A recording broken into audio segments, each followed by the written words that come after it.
Bueno, buenas noches a todos y bienvenidos.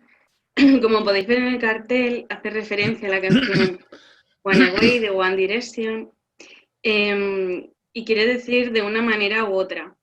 Voy a encontrarte de una manera u otra. Ambos caminos llevan a ti, ya que no son caminos que se separan, sino que deben llegar al mismo punto que es Dios y conocer a través de la ciencia los mecanismos que Dios ha puesto.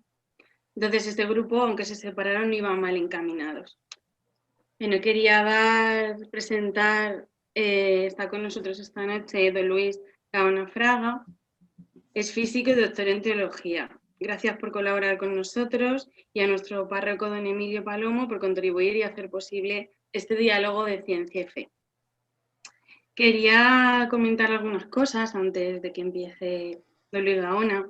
Aunque la sociedad se empeña en enfrentar la ciencia y la fe, ya que es un pensamiento transmitido que va calando en la sociedad y ha ido calando a lo largo del tiempo. Debemos romper con ello y entender la ciencia y la fe de forma independiente y que deben trabajar en conjunto y no como una enfrentada a la otra. Ambas buscan la verdad, pero de forma diferente. La ciencia y Dios no pueden estar en el mismo plano, no están en el mismo plano y por lo tanto no se pueden igualar. Debemos hacer esfuerzos por hacer entender a la sociedad que ambas son necesarias y pueden complementarse de forma que podamos entender la naturaleza, su origen y sus leyes y mecanismos y de dónde vienen, y a la vez poder entender la existencia del ser humano como ser racional y espiritual, ya que está claro que el ser humano presenta alma y una parte que puede indagar en su fe y en su existencia. Debemos romper con el pasado y compartir y aunar conocimientos. No se trata de dos fuerzas de las que solo una puede salir vencedora y solo una presenta la verdad. Las ciencias experimentales no son perfectas y tienen limitaciones. El alma y la espiritualidad no se pueden demostrar por el método científico. Los puntos de mayor choque que me encuentro habitualmente en mi día a día en la ciencia son el origen del universo, de la vida, el ser humano y la evolución. Respecto a esto, creo que es esencial reconciliar la fe y la ciencia y qué nos dice la Iglesia o cómo se puede entender para unificar ambas partes. Como científica personalmente y creyente personalmente tengo problemas en mi diario cuando me preguntan cómo puedo ser científica y creer en Dios. Y me gustaría entenderlo por mí misma y tener herramientas y conocimientos para reconciliar la ciencia y la fe, sobre todo en mi entorno más directo. Y ya no me entretengo más y doy paso a don Luis para que nos pueda explicar un poco. Vale, muy bien. Tú eres Ana, ¿no? Sí. ¿Me puedes decir, tú en qué ciencias has estudiado? Sí, yo estudié biología y soy doctora en Vale, ciencias de la salud y trabajo en inmunología. vale, muy bien. ¿Y alguno más de los participantes tiene ese conocimientos científicos especializados? Bueno, luego me decís quizás en el diálogo. Yo soy ingeniera, pero... Ingeniera, vale, sí. Bueno, es también ciencia aplicada. Aeroespacial. Ingeniera aeroespacial. Sí. Vale. Bueno, yo os mandé un texto de una conferencia que no sé si lo habéis leído, pero en cualquier caso, yo lo que voy a exponer ahora, lo que es la parte de la exposición, que me dijeron que duraría como unos 40 minutos, ¿no? ¿Correcto? Pues es lo mismo, pero visto de manera así esquematizada, o sea, no leído, sino viendo pues, una serie de diapositivas, pero es exponer lo mismo. De manera que si luego queréis profundizar en lo que es la exposición, pues basta leer ese texto que os envié. Pero yo quisiera que tuvierais la libertad de interrumpirme incluso para hacer preguntas, porque si veis que no, bueno, pues que hay cosas que no entendéis o que preferís que yo me pare, pues basta que me lo digáis y no hay ningún problema. Entonces, el tema que he elegido para el diálogo entre ciencia y fe es algo que me gusta mucho exponer y es lo que yo llamo la cosmovisión científica actual. Es decir, no es la ciencia experimental como tal, no son los datos experimentales, sino lo que sería la cosmovisión que nos permite la ciencia actual. Entonces, he dividido la exposición en 5 partes. Primero, la nueva cosmovisión. Segundo, todo el tema de la autoorganización.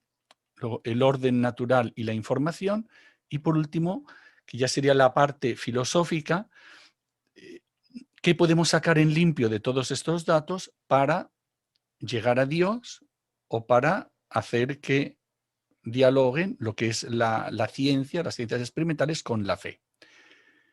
Y primero, aunque ya me habéis presentado, deciros que yo en realidad no soy físico. O sea, lo que sí he tenido es la oportunidad de asomarme al mundo de la ciencia, que me ha interesado muchísimo desde pequeñito, y tuve la ocasión de estudiar en la Universidad de Harvard, que para mí fue un privilegio, y allí, entre mis profesores, pues tuve varios premios Nobel en física, con lo cual, pues para mí fueron 3 años maravillosos. Además, recuerdo que cuando yo llegué a Harvard en el año 1984, me dio clase el que era el premio Nobel de Física de ese año, Carlos Rubbia, en un seminario para alumnos de nuevo ingreso. Y nos dio un seminario sobre cómo había descubierto él la partícula W, que es una partícula muy importante en física, porque es la que sirve para explicar una de las 4 fuerzas fundamentales de la naturaleza, lo que se llama la fuerza nuclear débil. Y él era el descubridor y nos explicó su experimento, etc. Yo luego sí me he interesado a lo largo de, ya como sacerdote, en las implicaciones filosóficas del saber científico. Y de hecho, mi obispo, el que me ordenó, don Marcelo, me envió a Roma a estudiar teología fundamental, que es precisamente la teología que estudia los fundamentos de la fe. Y eso pues tiene que ver, entre otras cosas, la relación con la ciencia experimental. Y también luego estuve trabajando en el Pontificio Consejo de la Cultura, precisamente en estos temas, especialmente de la ciencia, colaborando con la Pontificia Academia de las Ciencias, que este trabajo luego, cuando dejé Roma, lo ha tomado un compañero también de don Emilio mío, que es Melchor Sánchez de Toca.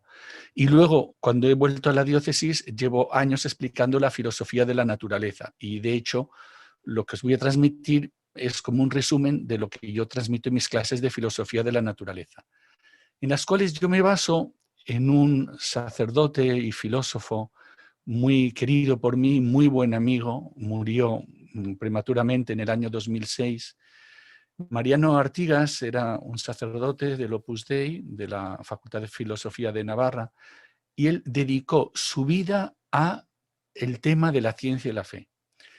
Y lo hizo muy bien. Y yo con él, con Mariano Artigas, tengo algo que me pasa rara vez, o sea, rarísimas veces, y es que cuando yo leo sus libros y sus artículos, es como si los hubiera escrito yo, es casi una sensación de déjà vu.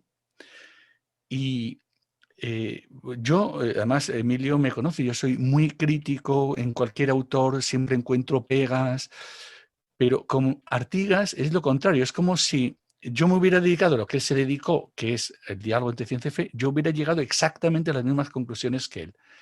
Y a pesar de eso, sus libros y sus artículos son muy asequibles, son muy sencillos, es decir, tiene una simplicidad que engaña, porque parecería que es poco profundo, mientras que a mi juicio él da un poco en la clave de cómo hay que orientar en la actualidad el diálogo entre la ciencia y la fe. Entonces, ¿qué es lo primero que yo quiero exponer y que ha salido también en la introducción que nos ha hecho Ana?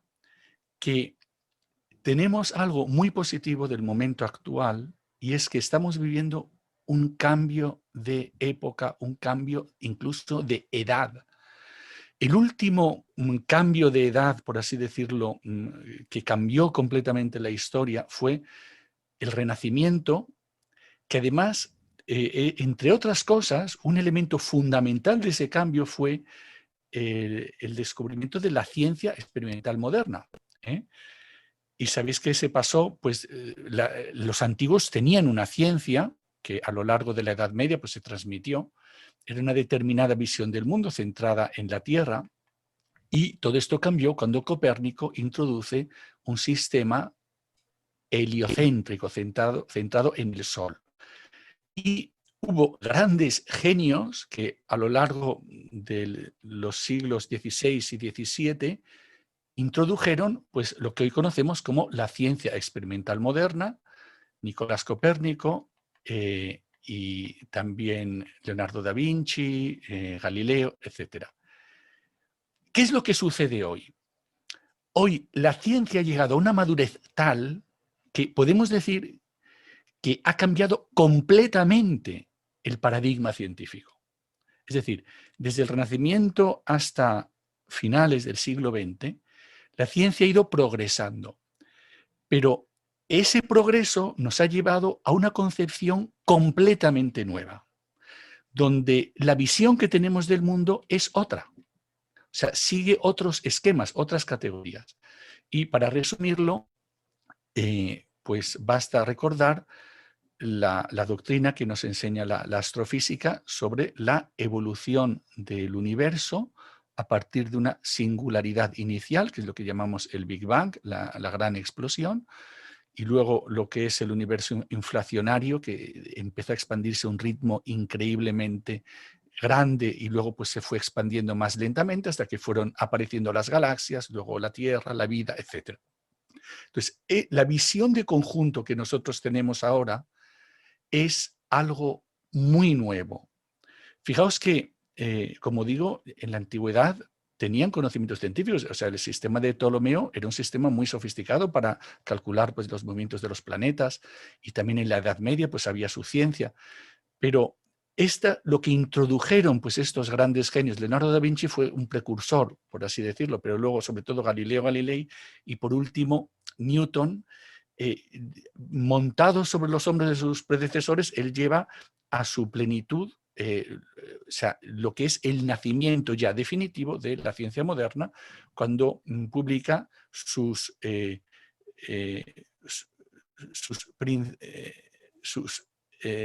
principios matemáticos de filosofía natural. Ahí tenéis el título en latín, Filosofía Naturalis Principia Mathematica, los principios matemáticos de filosofía natural. Él lo llama todavía filosofía natural, pero es la ciencia moderna. Claro, desde entonces la ciencia ha ido de éxito en éxito. Y uno de los misterios, que esto asombra a los mismos científicos y a los filósofos que se preguntan por la naturaleza de la ciencia, es ¿por qué la ciencia funciona tan bien? ¿Cómo es que progresa de esa manera que parece que nunca se para el progreso? Y sobre todo, los conocimientos científicos, ¿en qué medida nos ponen en contacto con el mundo real? O si son más bien construcciones hipotéticas, el tema de la objetividad, el tema de la verdad.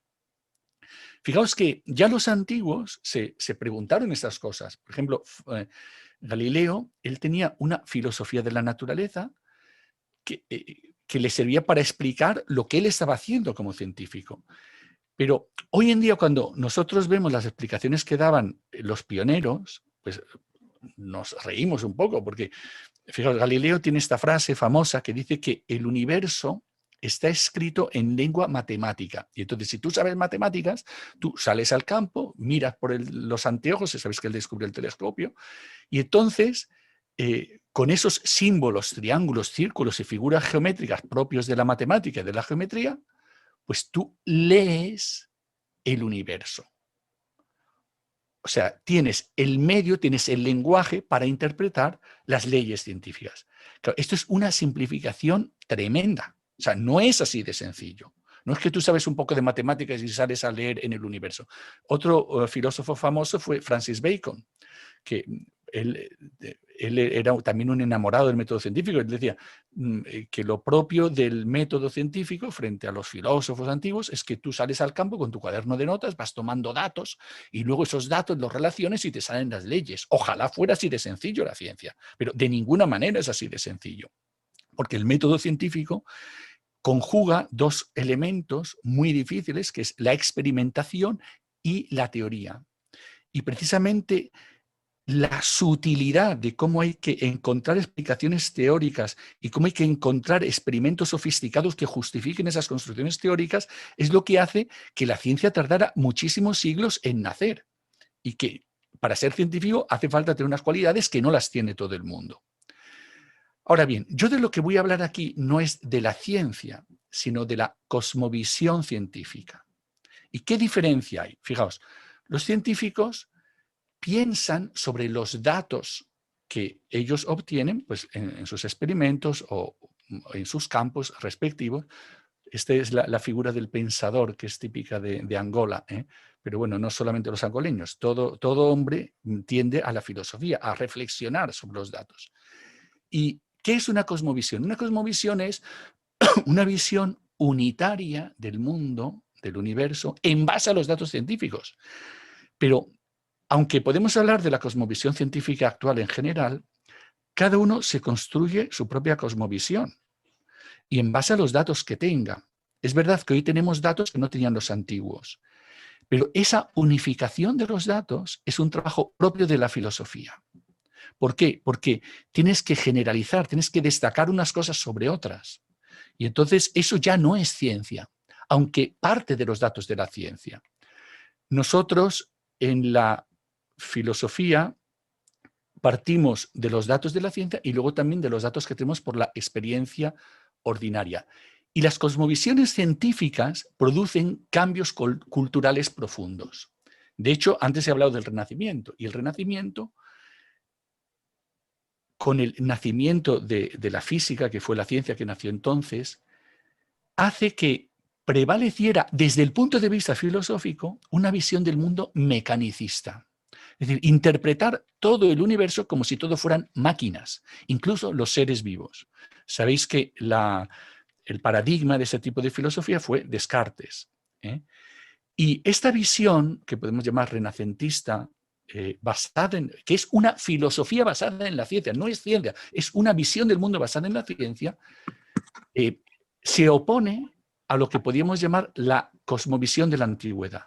Aquí tenéis un esquema de lo que serían las tres grandes cosmovisiones: la griega, la renacentista, que es la que gracias a Dios ya hemos superado, que tiene sus aspectos buenos, pero que es muy limitada, la visión contemporánea. Fijaos que si comparamos la visión griega y la contemporánea, son muy parecidas, porque ambas toman la vida como analogado principal para entender el universo. Es verdad que nosotros tenemos unos datos que Aristóteles... ¿Me oís bien? Porque ahora no os veo Sí, en la sí. pantalla. Sí, vale.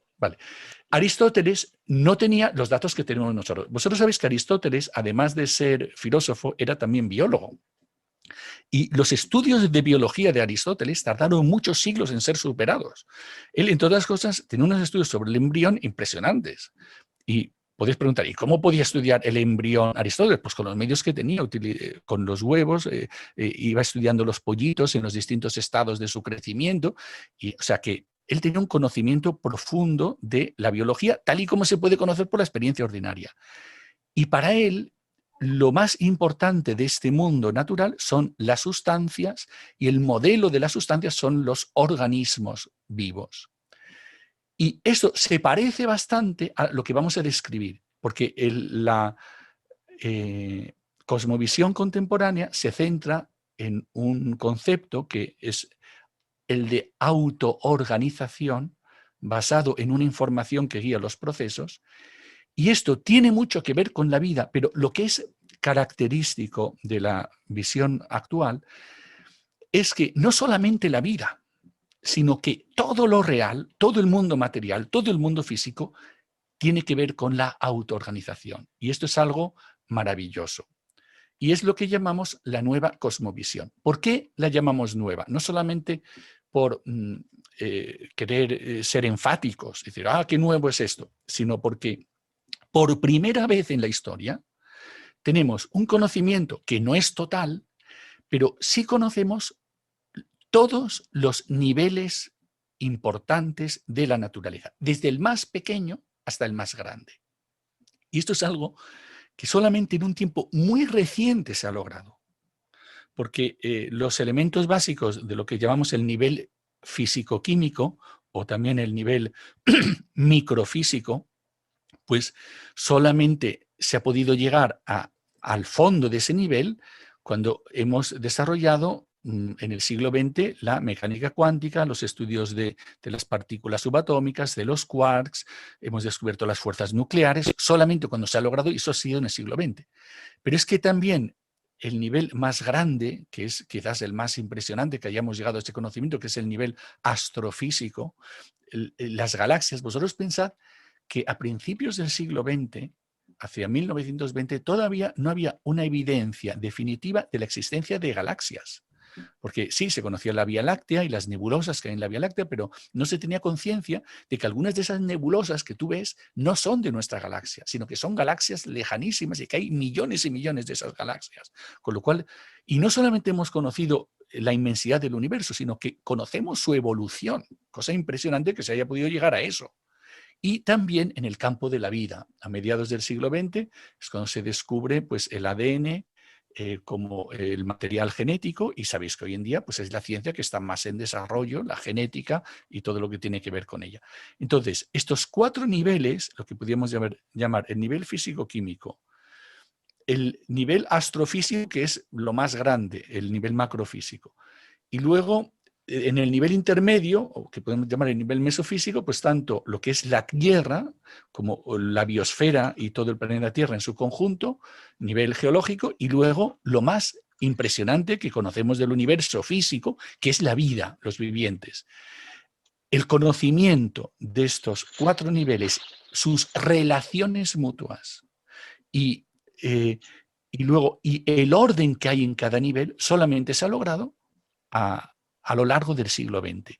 Y es cuando nace esta nueva visión del mundo que se centra en los organismos naturales, pero no solamente en los organismos de la vida, sino en lo que podemos llamar los dinamismos pautados de la naturaleza. Porque lo más característico de la materia, del mundo físico, es el dinamismo.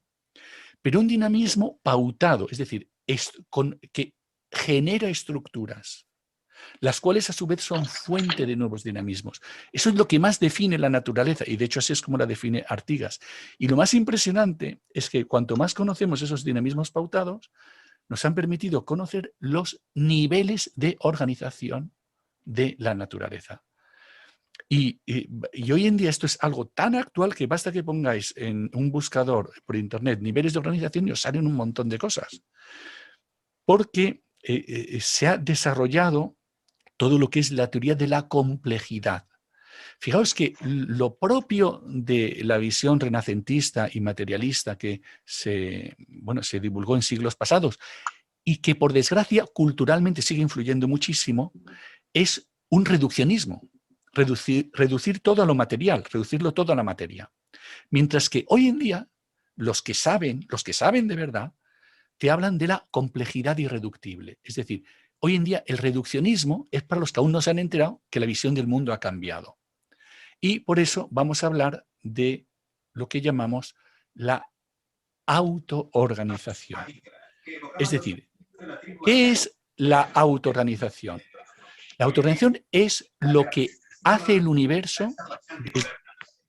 Y el arma ceremonial de los emisarios reales. Vuestras armas deben tener una punta acampanada y contar con por lo menos 2 concienciador para la hoja.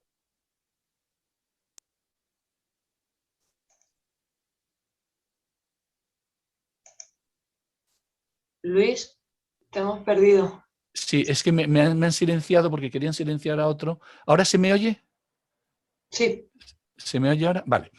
Entonces, ¿qué es la autoorganización? Pues muy sencillo. Fijaos que organización quiere decir orden, pero no un tipo cualquiera de orden. Luego hablaremos. Es un tipo muy especial de orden. Es el tipo de orden propio de la vida. Pero lo propio del mundo es que aparece o nace en un estado muy, muy simple, y entonces él solito empieza a organizarse. Desde el nivel más elemental, que es el de las partículas, los átomos, luego las partículas, los átomos, las moléculas, y luego lo que nosotros sabemos de la Tierra, no sabemos si hay en otros planetas del universo. En la Tierra ciertamente hay algo increíble, que es la aparición de la vida, la aparición de la primera célula. Y luego, una vez que aparece la primera célula, luego más tarde, muchos cientos de millones de años después, aparecen las células eucariotas, y luego los organismos pluricelulares que tienen tejidos formados por millones de células, que a su vez forman órganos, los órganos forman organismos, y luego todas las agrupaciones más grandes de sistemas de los seres vivos, que es lo que llamamos la biosfera y los ecosistemas. Entonces, todo este proceso por el cual el mundo va creando una complejidad creciente y lo hace él solito. Esto es lo que llamamos la autoorganización. A ver. Vale. Entonces, ¿qué es lo impresionante que nos revela la ciencia? Que los resultados de este proceso son novedosos. De hecho, se habla de la emergencia de novedades en las cuales la naturaleza tiene una creatividad asombrosa. Es decir, conduce a resultados que tienen un grado de orden impresionante. ¿Y esto cómo se explica? En tiempos muy recientes hemos empezado a entender cómo se explica. Se explica por algo que llamamos la información. De hecho, en el caso de la vida, hemos descubierto las estructuras, la molécula en la que está almacenada la información. Es decir, hablamos de una información real, codificada, que está almacenada en pautas estructurales específicas y que explica cómo puede una semilla desenvolverse y formar un organismo. Sabéis que esto es el tema del cambio, es una de las cosas que los filósofos siempre se han preguntado. Es decir, ¿cómo puede preexistir el efecto en la semilla sin que exista ahí en miniatura? Porque la semilla de un árbol no es que tenga ahí un arbolito en miniatura. Y hoy conocemos esos mecanismos. Y eso es lo que llamamos pautas informacionales. Y lo interesante de la naturaleza es que toda ella está llena de pautas, lo que llaman los ingleses patterns. Quizás el término pattern en inglés es más común que en español el de pauta. Pero fijaos que las pautas de la naturaleza, lo interesante de la naturaleza es que están en todos los niveles. O sea, si yo saco una foto de un edificio que haya hecho un gran arquitecto y me maravillo por su creatividad, si luego voy al detalle y saco una foto de cada ladrillo, pues el ladrillo no es interesante porque no tiene algo muy singular. Es simplemente pues, un ladrillo que me sirve para construir el edificio. Pero lo interesante de la naturaleza es que por mucho que yo descienda a los niveles más elementales, en cada nivel me encuentro orden, organización, estructuras, asombro.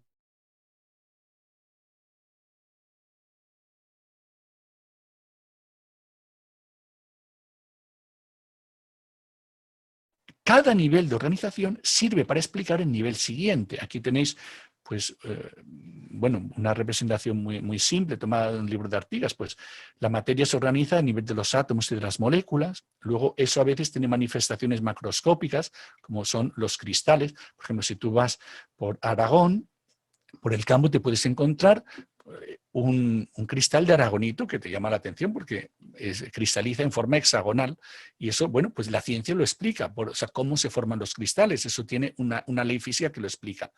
Pero más allá de estas estructuras que la física conoce, lo más interesante son las estructuras que encontramos en la vida. O sea, no solamente a nivel bioquímico, sino también en todos los niveles, porque hay muchos niveles de organización en un ser vivo. Para células, tejidos, órganos, sistemas y luego lo que es la complejidad de cada organismo. Y fijaos que la organización, que es un tipo de orden, está tan relacionada con lo que es la vida, que incluso desde el punto de vista de la terminología es imposible separar ambos conceptos. De hecho, los seres vivos los llamamos organismos, la materia viva la llamamos materia orgánica, los seres vivos en órganos. Y esos órganos se organizan en sistemas, aparatos, las células tienen a su vez unos organismos en miniatura, pequeñitos dentro de la célula, que los llamamos orgánulos. Es decir, ¿Qué es la organización? Pues el tipo de orden complejo de interrelación entre unos sistemas y otros que encontramos en la vida, pero que también los encontramos en otros sistemas naturales a nivel atómico, a nivel molecular, a nivel de los quarks, etc. Y además, estos niveles de organización están relacionados con magnitudes típicas. O sea, lo que yo puedo ver a simple vista, lo que yo puedo ver con el microscopio, lo que yo puedo ver con un microscopio electrónico o ni siquiera lo puedo ver. Entonces, estos distintos niveles, desde los nanómetros hasta los metros, pues definen niveles de organización donde cada uno pues, los estudia la ciencia respectiva. Y, como decía antes, lo más propio de la ciencia, y que es además lo más difícil de aferrar, es lo que llamamos el dinamismo. Esto es una de las cosas fundamentales que nos ha descubierto la ciencia moderna. Porque cuando empieza la física, el mismo Newton tiene un concepto de lo que es la materia inerte, la materia pasiva, la materia que no hace nada. Pues eso, pues una piedra, pues está ahí y no hace nada. Y lo que hemos descubierto es que en contra de las apariencias, porque aparentemente muchos seres, o sea, los seres vivos sí se mueven, tienen automovimiento, que la materia inerte no existe. Esto es algo que, claro, el que sabe ciencia lo sabe perfectamente, que todo es dinámico. Es decir, que cuando tú ves algo que está quieto, lo que estás viendo es un equilibrio, pero ahí hay fuerzas que se están compensando, fuerzas poderosas. No hay nada quieto en la naturaleza. Hasta tal punto que podemos decir que lo más característico de la naturaleza es ese dinamismo. Luego basta añadir que ese dinamismo es pautado, o sea, que sigue cauces privilegiados. Entonces, bueno, yo siempre suelo poner un ejemplo tomado de la estática. Esto el que sepa un mínimo de física lo entiende muy bien. Pensad, por ejemplo, en una grúa o un puente. Aunque tú no lo veas, ahí hay fuerzas, ahí hay tensiones que están en equilibrio y que son reales. De hecho, por eso a veces pues, un puente se rompe, porque llega un momento en que no hay suficiente resistencia y como ahí hay una tensión, se produce un evento catastrófico que es la rotura del puente o de la cuerda, etc. Pero ahí no es que no suceda nada, es que hay dos fuerzas que se compensan y aparentemente eso está quieto. Pero vosotros pensad, una de las cosas más quietas que hay es la tierra, el suelo firme. Pues resulta que no está quieto. O sea, que hay placas tectónicas que se están moviendo. Es verdad que tú no detectas esos movimientos. Si se produce un terremoto, sí. Pero todo esto no solamente está demostrado, sino que es el modo como se ha ido formando la tierra. De manera que el movimiento nosotros lo atribuimos sobre todo pues, a los seres vivos y es el modo más evidente en que se manifiesta el dinamismo natural. Pero todo en la naturaleza, tanto a nivel de los astros, pensad por ejemplo el movimiento de la Tierra sobre sí misma o de los planetas en torno al Sol, las galaxias que están en rotación, y todo este movimiento. Y las rocas. Pues las rocas, que nosotros las vemos pues, tan bonitas, tan sólidas, y las usamos de adorno, pues están formadas por átomos que están unidos por fuerzas moleculares de distinto tipo, que la ciencia las estudia, y esos átomos no están ahí quietas, se están moviendo. Uno de los ejemplos que ponía Artigas, que esto es un ejemplo que a él le gustaba, para explicar cómo todo es dinámico, él usaba simplemente el ejemplo del diamante. Ustedes sabéis que el diamante está formado por carbono, es decir, tiene la misma composición química que el carbón. Lo que le diferencia a un carbón de un diamante es simplemente la estructura de los átomos, que los átomos del diamante, los átomos de carbono cristalizan según una estructura cúbica donde cada átomo está unido a átomos colindantes. De manera que un diamante es como si fuera una gigantesca molécula. Por eso es tan duro. No son moléculas unidas por fuerzas intermoleculares, sino que son átomos unidos por enlaces covalentes. Y eso hace que el conjunto sea una cosa lo más duro que existe. Bueno, hoy en día se han logrado fabricar cosas aún más duras que el diamante, pero bueno, es lo más duro que hay en la naturaleza. Bueno, pues ¿Qué es lo interesante que yo quiero resaltar aquí? Pues algo que todo físico sabe y que es muy elemental. Y es que incluso el diamante, que es lo más estático que tú te puedas imaginar, pues un diamante es para siempre, pues resulta que esos átomos no están ahí quietos, están moviéndose, están vibrando. ¿Por qué están vibrando? Porque tienen una temperatura que puede ser mayor o menor, porque tú puedes congelar las cosas, pero por mucho que las congeles, siempre estás por encima del cero absoluto. ¿Qué es el cero absoluto? Pues son menos 273,15 grados Celsius. Y esos serían 0 grados Kelvin. Es la temperatura mínima, que se llama absoluto, porque nunca puedes llegar a esa temperatura, según la ley, según la tercera ley de la termodinámica. Es un límite inalcanzable. Se puede llegar muy cerca del cero absoluto y los científicos lo hacen. Congelar a menos 273 grados bajo cero. Se puede lograr. Pero nunca puedes llegar al cero absoluto. ¿Por qué? Porque si llegáramos al cero absoluto, todo se pararía. Ya no vibrarían esos átomos en el diamante. Todo estaría quieto. Y eso es imposible. Porque siempre hay temperatura por encima del cero absoluto y por tanto siempre hay movimiento. Fijaos que todo esto tiene mucho que ver con un filósofo que a lo mejor os suena, que era Leibniz. Leibniz es uno de los filósofos que ha destacado este dinamismo universal de la naturaleza. Pero, y esto es un ejemplo que yo le pongo a mis alumnos y que, bueno, les impresiona.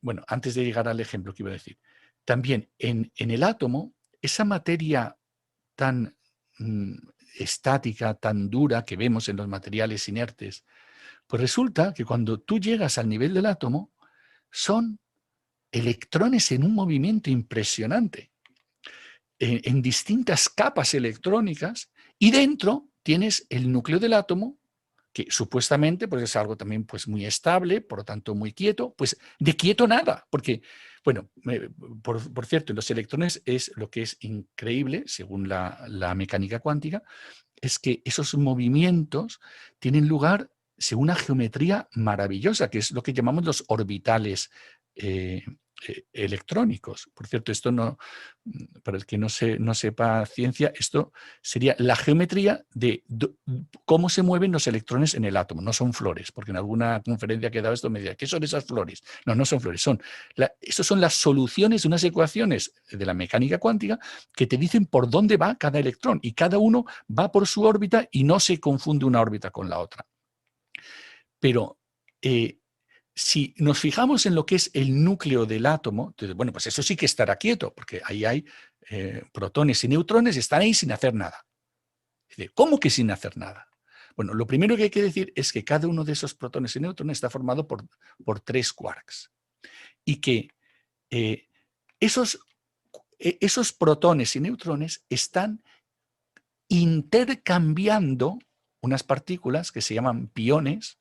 El pión es una partícula formada por 2 quarks, y entonces cada protón, o sea, de los 3 que hay en un protón, cada quark, cada protón y cada neutrón, que tiene cada uno 3 quarks, emite un pión, y entonces el protón se convierte en neutrón y el neutrón se convierte en protón, y están cambiando continuamente los protones y los neutrones. El protón se está convirtiendo en neutrón y el neutrón en protón. Y esto es algo constante en el núcleo del átomo. Bueno, esto sería como un ejemplo muy simplificado. O sea, que ahí dentro del átomo, entre los protones y los neutrones, hay un dinamismo permanente. Pero, bueno, y luego habría que hablar también de lo que sucede dentro del protón. Pero para hablar de lo que sucede dentro del protón, hay que entender un concepto, que esto yo me acuerdo cuando me lo enseñaron en Harvard, cuando aprendí un poco de mecánica cuántica, que es las partículas virtuales. Y esto ya es para nota, porque este es el ejemplo que digo, cuando yo se lo pongo a mis alumnos les impresiona mucho, que es el tema de cómo el mismo espacio vacío está en movimiento, es dinámico. Y de hecho aparecen partículas que salen gracias a la energía que hay en el vacío, que salen de la nada, por así decirlo, no de la nada, salen del espacio vacío. y aparecen y desaparecen. ¿Y eso por qué lo hacen? Porque cumplen lo que se llama el principio de incertidumbre o el principio de indeterminación de Heisenberg, que fue uno de los inventores de la mecánica cuántica, y que es un principio que dice que hay una probabilidad de que surjan esas partículas. Y como hay una probabilidad, de hecho aparecen. Pero lo más impresionante, entonces, bueno, pero ¿y cómo sabe usted que aparece? Porque es que esa aparición de las partículas virtuales que salen del vacío y vuelven al vacío, producen efectos reales. Por ejemplo, lo que se llama el apantallamiento. El apantallamiento quiere decir que influyen en las cargas que nosotros medimos de las partículas reales. Es decir, cuando yo mido la carga de un protón, intervienen las partículas virtuales que hacen de pantalla. Y eso se puede medir. Y eso luego tiene efectos físicos como puede ser el efecto de Casimir, que hace que dos placas paralelas que yo las pongo muy cerca se atraen. O influye, por ejemplo, en la famosísima radiación de Hawking de los agujeros negros, porque la aparición de partículas virtuales en el borde del agujero negro hace que el agujero negro emita energía. De hecho, Hawking, que fue famoso, este físico famoso, que sabéis que estaba en una silla de ruedas, etcétera, por su enfermedad, pues él se hizo famoso porque teorizó esta radiación de Hawking basada en las partículas virtuales. Bueno, ¿todo esto a qué viene? Viene a que incluso el mismo espacio está, por así decirlo, en ebullición. Y tanto es así, que, y ya es el último ejemplo que pongo, pero todo es para que veáis un poco la visión del mundo que nos da la ciencia actual, que incluso un protón, o sea, si yo os digo un protón, el protón es lo más estable que hay en el mundo. O sea, la vida media que se calcula de un protón es tan estable, que es muchísimo mayor que toda la edad del universo multiplicada por millones de veces. O sea, es lo más estable que hay un protón.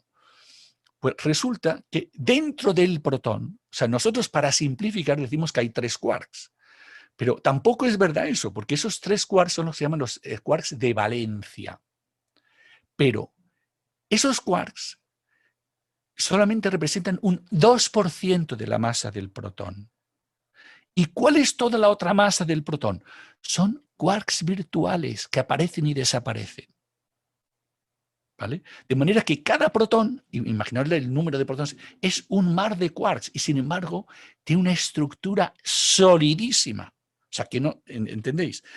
Con lo cual se combina, y esto es lo propio de la naturaleza, el dinamismo con la estructuración. Bueno, por si todo esto fuera poco, nosotros hemos descubierto que el universo en su conjunto es evolutivo. Sabéis que para los antiguos el universo era eterno, para Aristóteles, por ejemplo. Y nosotros sabemos, pero esto lo sabemos solamente desde hace pocos años, que el universo nació en una singularidad inicial donde era algo completamente simple y que es lo que los físicos tratan de entender. Curiosamente, el físico que descubrió esto fue un sacerdote católico que era sacerdote y astrofísico, y además las dos cosas por vocación, un grandísimo sacerdote, un grandísimo oficio, y ha descubierto una de las cosas más importantes de toda la historia de la ciencia, que fue precisamente el Big Bang. Este es Georges Lemaitre. Bueno, entonces, todo esto para hablar de la autoorganización y el dinamismo. Y lo que yo querría destacar frente al modelo mecanicista es que, y nosotros hoy en día sabemos muy bien lo que son las máquinas. Esto es, por ejemplo, una placa madre de un ordenador. Nosotros hoy somos especialistas en hacer máquinas, incluso hacer máquinas que tienen inteligencia artificial. Pero es completamente distinto lo que yo hago, o sea, los seres artificiales, que un ser natural como puede ser cualquier ser vivo. Estamos hablando de dinamismos muy distintos. Y eso es lo que marca la visión del mundo actual, lo que podemos llamar los procesos unitarios y direccionales.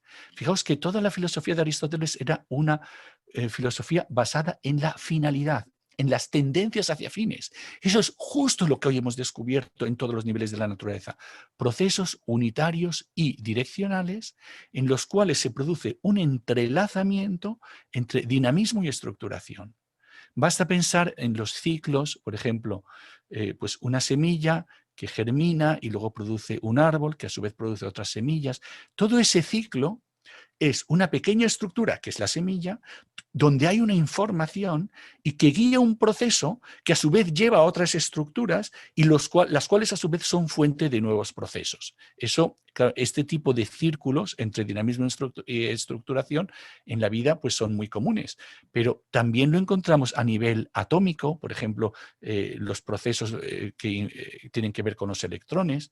Y fijaos que el fruto de esos procesos, pensad por ejemplo en la química, son nuevas estructuras que a veces pertenecen a niveles de complejidad nuevos. Os pongo un ejemplo muy sencillo. Una molécula de agua. Sabéis que el agua es H2O. Tiene 2 átomos de hidrógeno y un átomo de oxígeno, cada molécula de agua. Eso lo sabemos perfectamente y sabemos además un poco la forma tridimensional que tiene, la estructura que tiene, los enlaces de hidrógeno que forma el agua, que hacen por qué el agua líquida es como es.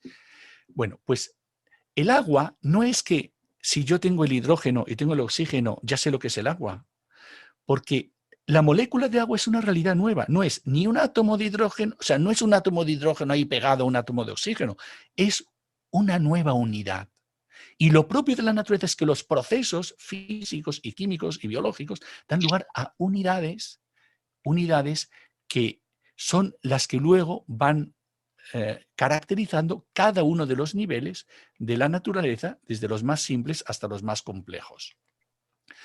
Aquí tenéis, esta es una imagen de cómo en el periodo cámbrico se produce la gran explosión de la vida, que es cuando de manera repentina aparecen todos los filos de la vida prácticamente que hoy conocemos, incluso muchos que ahora están extinguidos, y hasta llegar a lo que es el ser humano, que como antes hablábamos del alma, el ser humano es un ser que es animal, pero es muy distinto de los animales, porque trasciende la naturaleza, está por encima de ella. Bueno, el tema de la evolución del universo, porque antes en las preguntas me habéis planteado el tema de la evolución. Fijaos que cuando aparece la evolución de las especies de Darwin, apareció un conflicto entre ciencia y fe.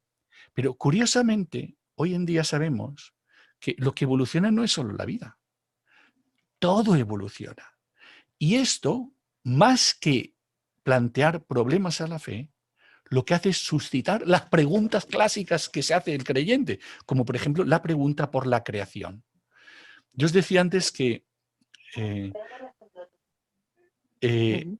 hasta 1964 no se descubrió la prueba definitiva de lo que es la teoría del Big Bang, que la descubrieron estos dos físicos, Arno Penzias y Robert Wilson, que fue cuando descubrieron lo que se llama la radiación de fondo de microondas, que es como el resto de la explosión del Big Bang.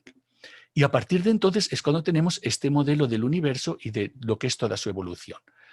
¿Y qué nos dicen los datos de la ciencia? Nos dicen que todo nuestro universo se basa en una serie de parámetros que son lo que los físicos llaman las constantes universales y las leyes fundamentales, que están tan bien escogidos que nuestro universo es posible gracias a esos valores que, claro, suscitan la pregunta, ¿y por qué estos valores tienen el valor que tienen? Tanto es así que el tema de la finalidad, que fue el primero que se desterró en el Renacimiento cuando Galileo pues, desterró las formas y porque decía que eso no servía para nada, resulta que los mismos físicos se lo han planteado. Es lo que se llama el principio antrópico. El principio antrópico es darse cuenta que nuestro universo, tal y como lo conocemos, es posible por un ajuste fino de una serie de parámetros que son los que hacen posible que surja esta maravilla a la que nosotros estamos acostumbrados. Es decir, pues lo que es el maravilloso planeta Tierra con toda su rica complejidad. Entonces, esa simplicidad de cómo con unas pocas leyes, unos pocos parámetros, tú puedes producir este universo, es a los científicos actualmente les tiene completamente asombrados. Fijaos que si uno pone las constantes universales en una tabla, pues parece muchos, pero en realidad son pocas cosas. Y que además bastarían levísimas variaciones en lo que es la masa del protón, la masa del electrón, la relación entre la masa del protón y la masa del neutrón, para que nuestro mundo, tal y como lo conocemos, no fuera posible. Bueno, veo que son las 10:30, entonces yo no sé si me estoy enrollando demasiado, porque si queréis, paramos la exposición y pasamos a la parte de las preguntas, o si no, yo sigo, porque veo que me he enrollado un poco y no sé, ¿qué preferís? ¿Me oís? Sí, don Luis. Pues yo creo que si quieres seguir, a no ser que alguien quiera hacer alguna pregunta. Yo lo que queráis, lo que sea más útil para vosotros. Voy más o menos por la mitad. Así que, Bueno, es muy interesante, así que sí. pues Bueno, si bueno, nadie quiere preguntar nada, pues seguimos. seguimos. Adelante, Bueno, don Luis, adelante, que estamos mira, aquí, disfrutando. lo que tenéis delante es la tabla periódica de los elementos químicos. Y veis que el primer elemento es el hidrógeno y el segundo es el helio. Una de las cosas más importantes del universo es la proporción entre el hidrógeno y el helio que hay en el universo. Y eso es posible por una serie de casualidades, entre comillas, que se han producido, o sea, que son las que definen nuestro universo, que son como una huella dactilar. Fijaos que los elementos, aunque parecen muchos, son poquitos. Veis que el uranio tiene número atómico 92, está ahí subrayado en amarillo. Y ya por encima del uranio hay más elementos, pero no son elementos estables, son todos elementos radiactivos que muchos de ellos se consiguen artificialmente. En la Tierra, de forma natural, tenemos todos los elementos, desde el hidrógeno hasta el uranio. Esos elementos, ¿de dónde han nacido? Se han producido en las estrellas, porque en las estrellas se producen reacciones nucleares, empezando por la más simple, por la cual dos átomos de hidrógeno, concretamente de deuterio y de tritio, que serían hidrógeno pesado, se fusionan y producen un átomo de helio. Y esto es lo que le da combustible a la estrella, la fusión del hidrógeno en helio, lo cual a su vez produce neutrones y entonces se produce del átomo más simple, que es el de hidrógeno, el átomo de helio. Y a partir de ahí, en distintas capas en las estrellas, se producen más fusiones. En las partes más internas de la estrella hay más temperatura y entonces la estrella tiene sus capas como si fuera una cebolla y entonces en unas capas pues se produce la fusión del carbono, en otras la fusión del oxígeno y así la mayor parte de los elementos que hay en la Tierra se producen en las estrellas y luego a su vez debido a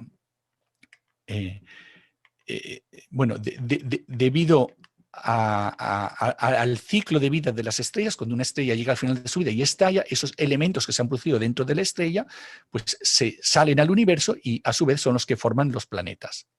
Pero para que todo esto funcione, hace falta que el hidrógeno y el helio estén en la justa proporción. Hoy en día sabemos cuál es la proporción entre el hidrógeno y el helio que hay en el universo. Eso se puede medir. Fijaos que aquí hay una proporción, si hay 739.000 de hidrógeno, hay 240.000 de helio.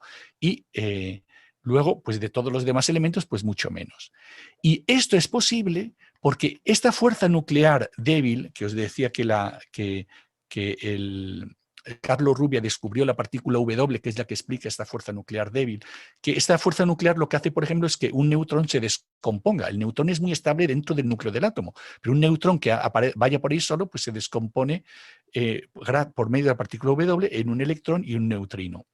Bueno, pues el valor de la fuerza de esta fuerza nuclear débil es la justa, porque si no,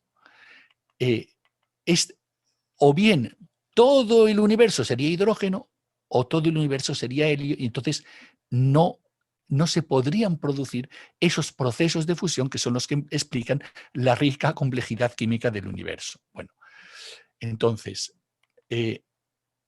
esto es tan interesante que, claro, luego suscita preguntas de por qué esto es así. Veremos al final de la exposición cómo al final una de las respuestas es la que damos los creyentes. Es decir, todo esto es así porque hay una inteligencia que es el Dios creador y el Dios gobernador. Bueno, he hablado del orden. Sabéis que, especialmente los que habéis estudiado biología, que uno de los temas que más se destaca en biología y en la ciencia en general es la existencia del azar. Y el concepto de azar se opone al concepto de orden. Entonces, casi parece que si en la naturaleza hay azar y hay fenómenos caóticos, pues no puede haber orden. Por ejemplo, la evolución sigue cauces caóticos, ¿eh? O sea, que no es predecible. Sin embargo, fijaos que azar y orden son correlativos y lo que aquí estamos diciendo y lo que nos descubre la ciencia moderna es que no solamente en la naturaleza hay orden, o sea, claro que hay azar, pero además de haber azar hay orden. Es más, no solamente hay orden, sino que hay un orden increíble. Tenemos que usar términos para expresarlo. Artigas usa sobre todo la palabra singularidad. Él nos dice que el orden natural es muy específico, muy singular, muy excepcional. ¿Y esto por qué?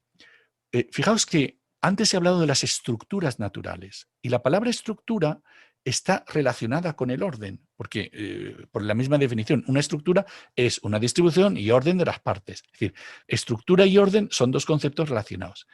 Y la naturaleza, perdón, la ciencia, lo que descubre la naturaleza es orden, orden, estructuras, estructuras, en todas partes. O sea, incluso si pones un hielo al microscopio, descubres cristales. Es decir, estás siempre descubriendo cosas interesantes. No solamente a nivel de lo que tú puedes ver si vas por ahí pues, haciendo fotos a los animales, sino en todos los niveles de la naturaleza te encuentras un orden singular, sofisticado, elegante, bello. Esto, los antiguos, ¿cómo lo explicaban? Los antiguos, al igual que nosotros, pues conocen los seres vivos que son visibles. Pero ellos pensaron, aquí pues veis pues, a los filósofos discutiendo, ¿no? Ellos pensaban que había 4 elementos, que eran pues el fuego, el aire, la tierra y el agua, que además los asociaban a unos sólidos platónicos, y pensaban que esto combinándose formaba todo. Pero nosotros hoy conocemos cómo se forman realmente estas estructuras. Y conocemos que lo más importante de la naturaleza no es el azar, es lo que hoy llamamos la complejidad. Que esto es todo un paradigma que empezó en la física, pero que ahora se extiende un poco a otras ciencias. Y entonces hemos desentrañado, por así decirlo, la increíble arquitectura del orden natural. Es decir, que no solamente lo que vemos a nivel macroscópico, pues organismos, pensad por ejemplo los seres vivos, los pajaritos. Luego es verdad que hay otros dinamismos a nivel natural que no son exactamente totalmente unitarios, pero que hay ciertos ciclos, como puede ser el ciclo del agua, el ciclo de las rocas, pero luego también pues hay fenómenos caóticos, tempestades que son difíciles de predecir, huracanes, pero lo que la ciencia nos permite es, por debajo de estos fenómenos cuyo orden pues no es muy... porque la Tierra, ¿qué orden tiene? Pero si tú luego le pides a un químico que te la analice, pues entonces te descubre los minerales. Y los minerales resulta que hemos descubierto que están formados por elementos. Y esos elementos resulta que los podemos clasificar y cada uno tiene propiedades específicas. Esto fue una de las grandes victorias de la química, llegar a descubrir lo que es la tabla periódica. Y hoy en día, más allá de los átomos, conocemos las partículas y entonces conocemos los átomos y las partículas que forman esos átomos, que estamos hablando de unas dimensiones pequeñísimas y que, sin embargo, pues conocemos incluso la estructura que hay en esos niveles tan pequeños. Bueno, y al final, ¿qué es lo que hemos descubierto? Que todo el orden natural se basa no solamente en 92 átomos, que son los átomos de la tabla periódica que antes os ponía, y ya esto pues no son los 4 elementos de los antiguos, pero sí es bastante impresionante que todo lo que observamos en la vida y en la química se explique por 92 elementos. Pero es que además todos esos átomos se explican por unas pocas partículas y unos pocos quarks, que se resume en una tabla bien pequeñita. Nosotros de esta tabla, lo que conocemos mejor pues sería el electrón. El electrón forma parte de un grupo de 6 partículas que llamamos los leptones, que significan partículas pequeñas, que son partículas que no tienen estructura que sepamos. El electrón es típica, el electrón lo conocemos bastante bien porque es el que explica la electricidad, es un movimiento de electrones. Y luego están lo que llamamos bosones, que estos son los que explican las fuerzas. Fijaos qué bonito. 4 partículas explican pues 3 fuerzas de la naturaleza. El gluón explica la fuerza nuclear fuerte, el fotón explica la luz y el bosón Z y el bosón W explican la fuerza nuclear débil. O sea, con 4 partículas nada más explicas 3 fuerzas de la naturaleza y faltaría el gravitón que explicaría la gravedad, que aún no se ha descubierto. Y luego el bosón de Higgs, que es el bosón que explica la materia. La partícula que explica la materia. Y luego tenemos 6 partículas más, que son lo que se llaman los quarks, solamente 6. Bueno, en realidad habría que ver estos 6 más los antiquarks, pero bueno, serían los físicos, perdonadles los nombres que les han puesto, porque ya, ¿por qué le llamaron quark? Pues un nombre rarísimo. Y luego a los quarks le llamaron, no os lo perdáis, arriba, abajo, encanto y extraño. Y luego, para confundirnos, cima y fondo. Hombre, cima y fondo parece lo mismo que arriba y abajo. Bueno, el caso es que son los nombres que le pusieron. Y normalmente se conocen por el nombre en inglés. Up, down, charm, strange, top, bottom. Bueno, pues con solamente estas 6 partículas, explicas todas las partículas de la física, que fijaos, antes hemos hablado de los protones, de los neutrones, pero la física de las partículas, cuando se empezaron a descubrir partículas, resulta que había muchísimas. Y entonces esto tenía a los físicos desconcertados. Decían, ¿cómo puede ser que haya tantas? Y resulta que fue cuando nació lo que se llama la teoría de la gran unificación, que explica todo en base a estos 6 quarks, de los cuales realmente importantes son 2, el arriba y el abajo. Porque el arriba y el abajo son los que explican los protones y los neutrones y a partir de ahí se explica toda la materia. Entonces, lo curioso de este mundo, bueno, luego estos quarks, para formar todas las demás partículas, se unen o por tríos, que es lo que llamamos los bariones, o por parejas, que es lo que llamamos los mesones. Los mesones son un par quark-antiquark y los bariones son quark-quark-quark. Y entre los bariones estaría el protón y el neutrón y entre los mesones estaría el pión del que antes hablé. Bueno, entonces, a lo que voy. Resulta que todo se explica, todo este mundo de las partículas se explica por 6 quarks. Es algo impresionante. Es decir, ¿cómo se puede hacer tanto con tan poco? Y esto es lo que nosotros hoy conocemos del orden natural. Es decir, ¿cómo se construye toda esta complejidad? Entonces, la respuesta, que es la respuesta que te dará cada científico, incluso aunque no sea creyente, es impresionante. Es la naturaleza construye orden sobre orden en estratos superpuestos. Orden sobre orden, donde cada nivel de organización es más increíble que el anterior y cada uno es un mundo lleno de sorpresas. ¿Y dónde está la clave de todo esto? Está en la información. Porque esos procesos nos guía una información.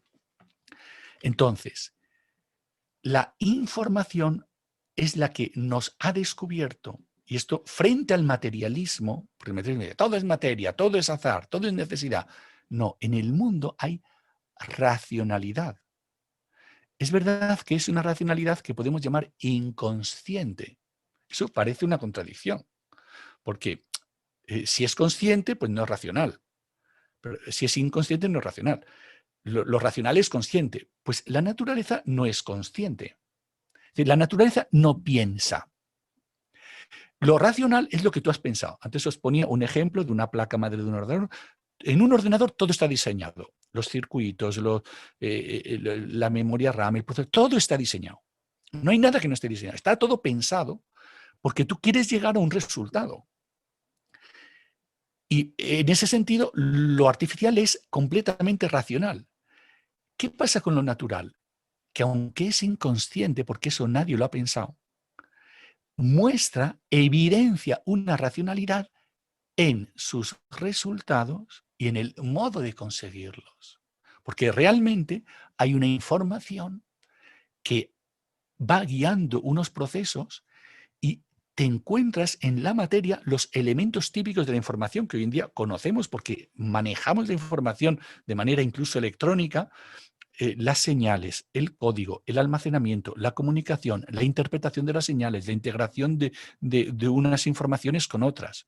Todo esto en la naturaleza está ahí dentro. Hay programas de actuación. Pensad, por ejemplo, el ser humano, si fuéramos solo materia, pues podríamos incluso decir, bueno, pues el ser humano es 65% de oxígeno, 18% de carbono, 9% de hidrógeno. Bueno, de acuerdo. Pero si tú juntas oxígeno, carbono, hidrógeno y nitrógeno y lo juntas, eso no es un ser humano. O sea, eso es un conjunto de elementos ahí amontonados. O sea, lo interesante del hombre no es que, o sea, es interesante saber que es un 65% de oxígeno, pero lo interesante es conocer lo que son las células, conocer lo que son sus tejidos, conocer lo que son sus órganos y sus sistemas, entender el ADN y cómo el ADN determina que aunque todas las células de un organismo tienen todas el mismo ADN, eso es algo curioso, cada una evoluciona de una manera distinta. Y hay más de 200 tipos de células distintas en un organismo. No es lo mismo una célula nerviosa que una célula del corazón, una célula de los huesos. Hay todo tipo de células y cada una tiene el mismo ADN. Y si tiene el mismo ADN, ¿por qué evoluciona de manera distinta? Claro, al llegar al ADN hemos llegado a la clave. Y por eso, cuando Watson y Crick descubren el ADN, y descubren la estructura de esta molécula gigantesca que está ahí enrollada en la célula y está formada por dos cadenas paralelas, donde hay unos fosfatos que sirven un poco de travesaños de una escalera, y luego están lo que llamamos unas bases nitrogenadas, adenina, timina, citosina y guanina, cuyo orden son las letras de un alfabeto genético. Y esto es algo deslumbrante, porque se parece mucho a la información digital que nosotros usamos. Sabéis que cuando tú escribes en una memoria informática, pues todos son ceros y unos. Y usando el sistema decimal, si tú defines un código, pues puedes meter, o en el disco duro, en la memoria RAM, tú puedes meter, claro, necesitas definir un código. Yo me acuerdo cuando empezó la informática, pues se definió el código ASCII, que eran 256 códigos, el código ASCII extendido, que tenía 8 bits. Y esos 8 bits eran 1 byte. Ahora usamos códigos mucho más complejos. Por ejemplo, el código Unicode, que tiene 2 bytes por cada carácter. Entonces, claro, resulta que 256, si lo usas 2 bytes, te salen 65.000 caracteres posibles. Y luego incluso se usan estándares aún más amplios, como el estándar ISO, que tiene 4 bytes. Entonces, el caso es que tú defines un código y eso te permite almacenar una información en ese medio. Ahora, fijaos que la palabra información tiene que ver con la forma.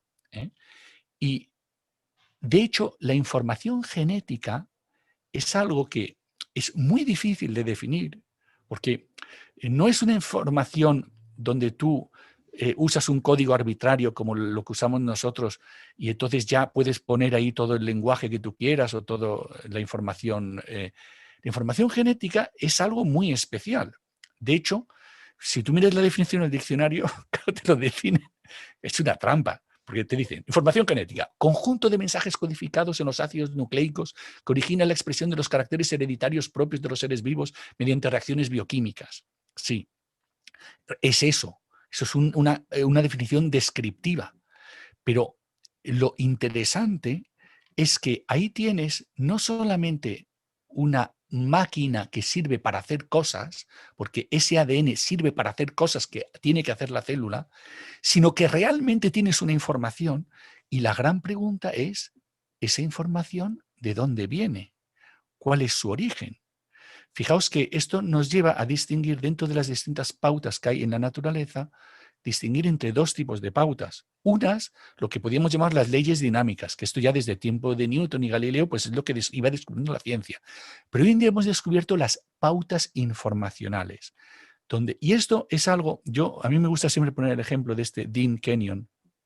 Dean Kenyon, en los años 60, era un bioquímico de los más famosos del mundo. De hecho, su libro, Predestinación Bioquímica, que es un libro ya antiguo, pero era el libro de texto en las mejores universidades del mundo.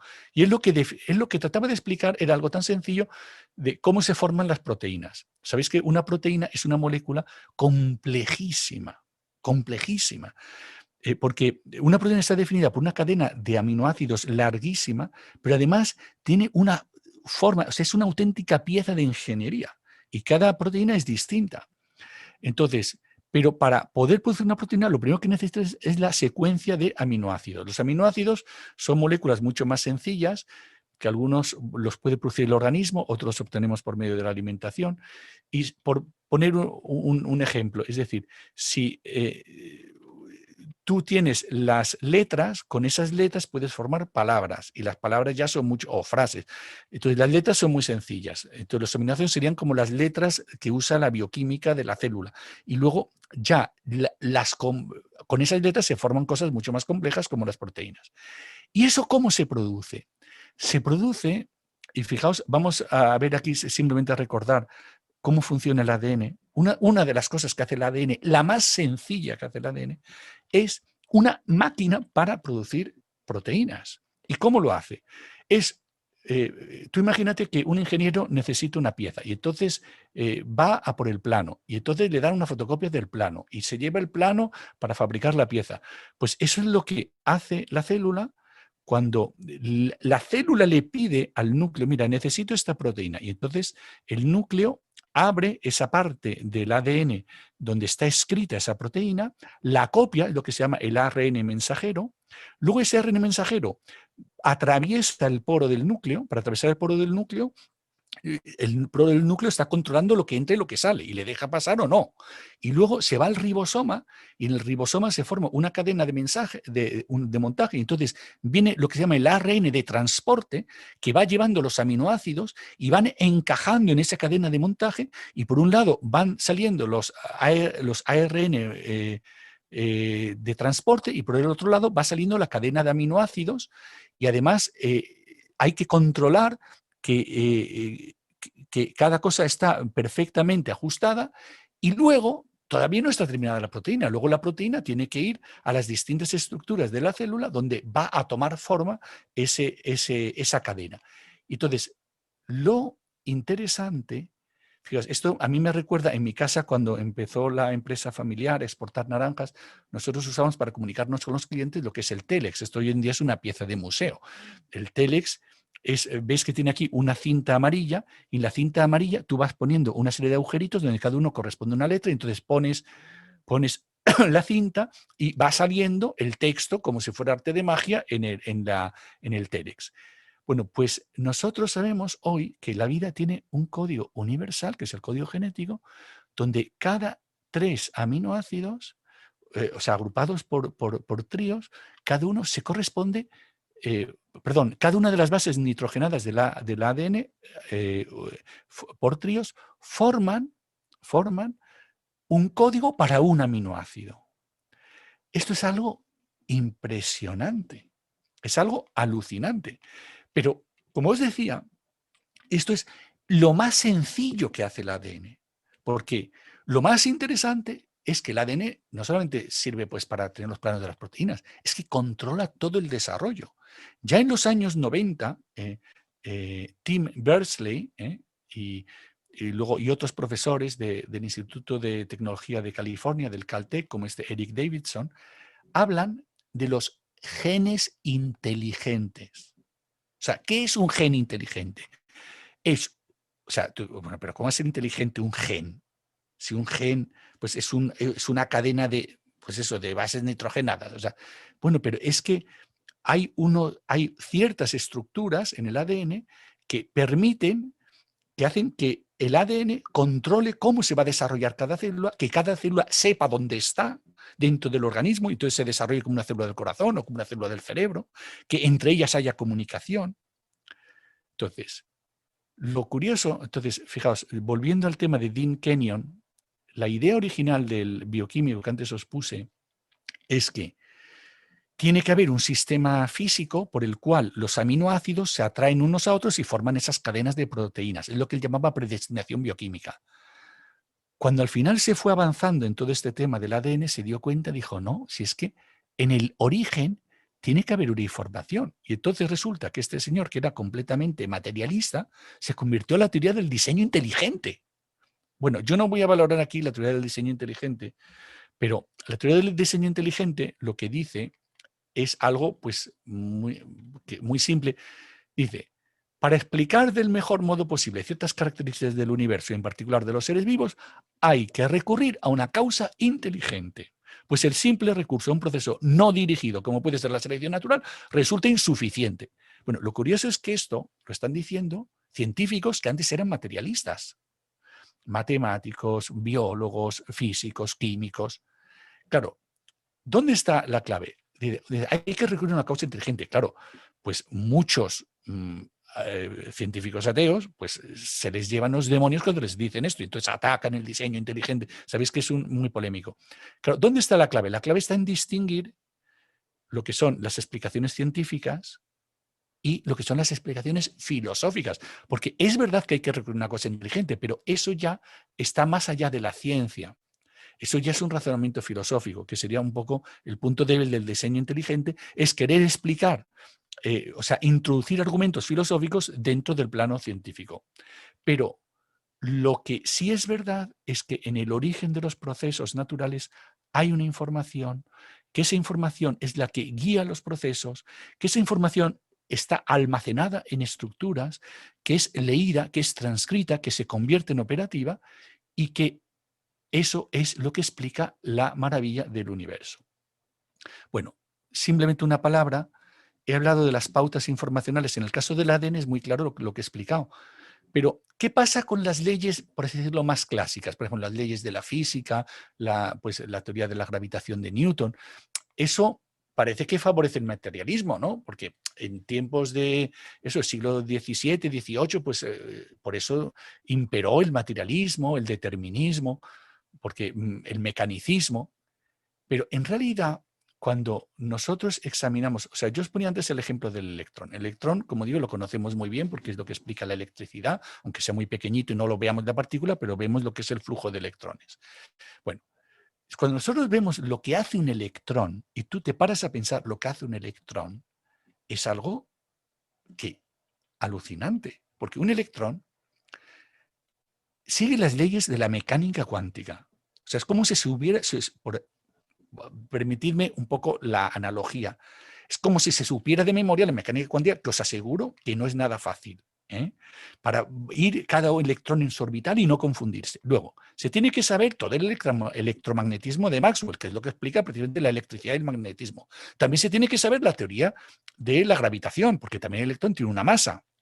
Y luego tiene que saberse la teoría de la relatividad, porque sabéis que cuando la masa se pone en movimiento, pues hay efectos relativistas. Y cuando una masa va muy rápido, como va el electrón a veces, entonces la masa se hace mayor. Fijaos, aquí pongo los datos de un acelerador de electrones, el BSI-1 y el BSI-2, donde aceleran electrones casi a la velocidad de la luz.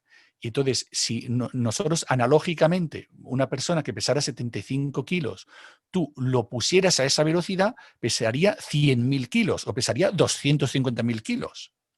Porque simplemente el hecho de ir más rápido hace que tú peses más. Bueno, entonces, y además el electrón pues hace cosas increíbles como lo que se llama la dualidad onda-corpúsculo, que a veces funciona como onda y otras veces funciona como partícula. Y cuando funciona como onda, crea un patrón de interferencia.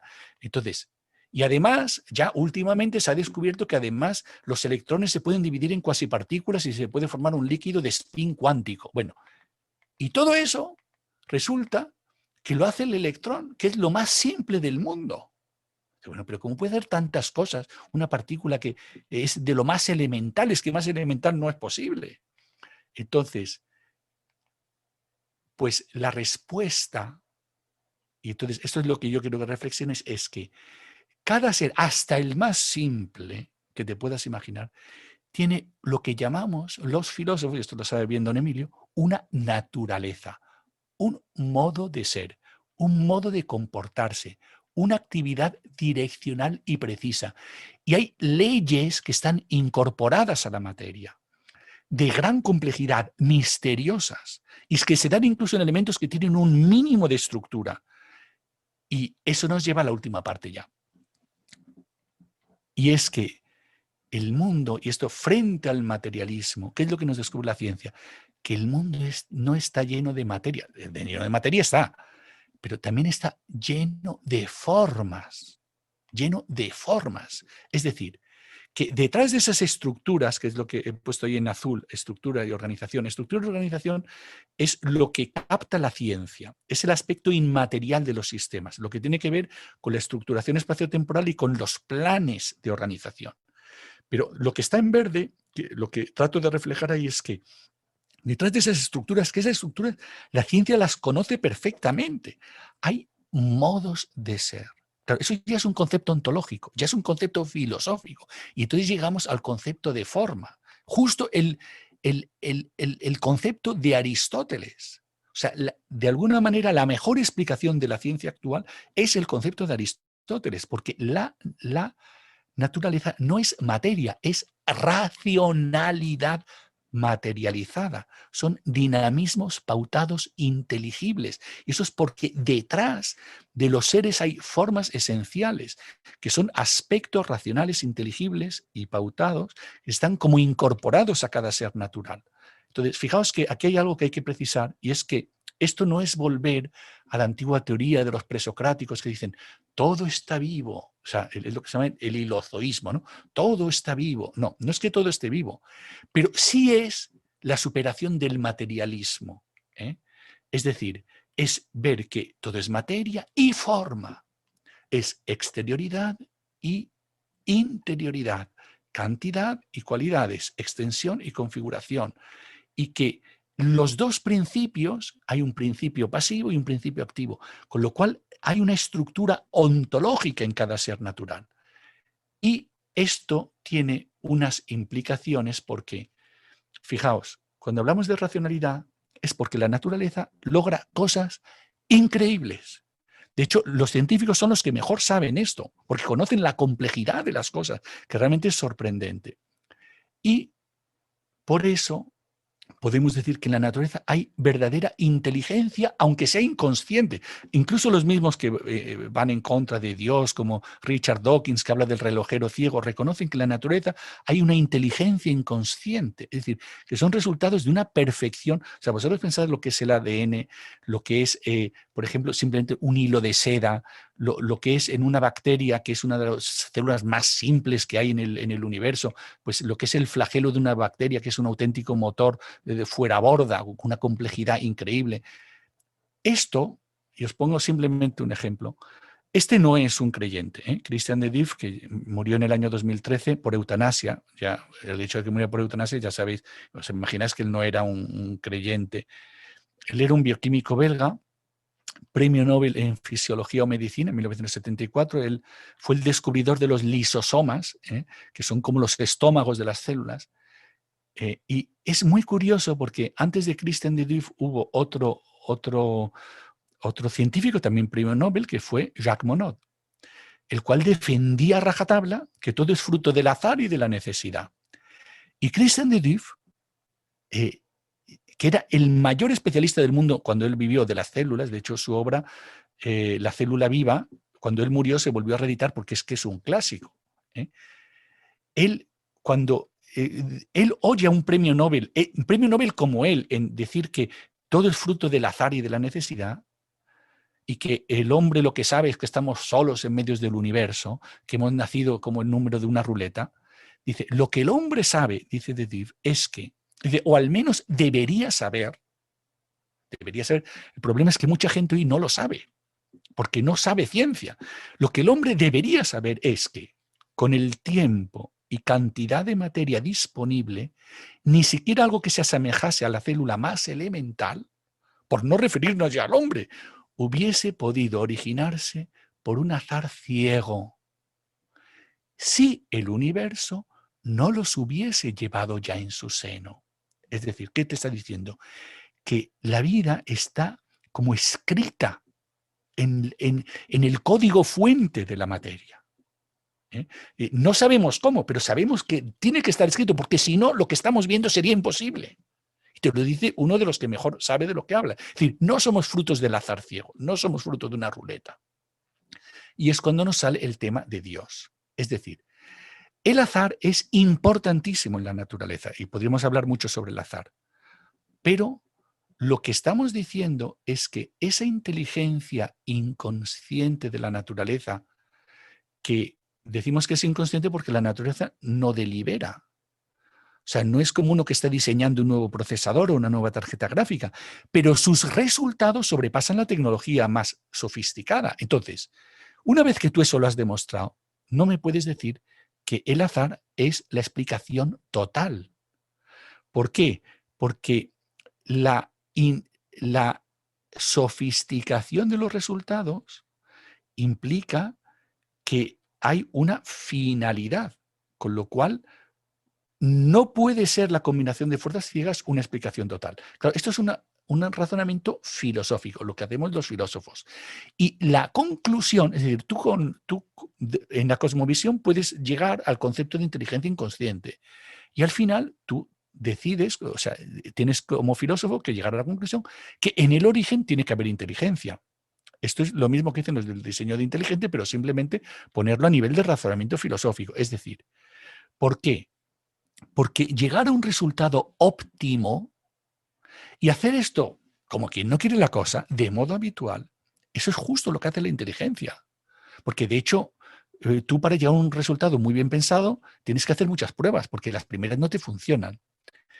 Y al final, la conclusión es que la inteligencia inconsciente debe basarse en una inteligencia consciente. Una inteligencia creadora, trascendente al mundo. Y es verdad que este tipo ya entramos en la filosofía. Esto ya no es científico, pero es un modo de razonar que es válido y tiene fundamento empírico, es decir, tiene fundamento en los datos que nos da la ciencia. Es un modo de explicar lo que la ciencia nos describe. En el origen tiene que haber inteligencia. Y de hecho, cuando Santo Tomás quiere demostrar la existencia de Dios, él usa exactamente este razonamiento. Es muy famoso lo que se llama la quinta vía para demostrar la existencia de Dios. Lo leo simplemente. Dice, la quinta vía se toma del gobierno del mundo. Dice, vemos en efecto que algunas cosas que carecen de conocimiento, inconscientes, concretamente los cuerpos naturales, obran por un fin.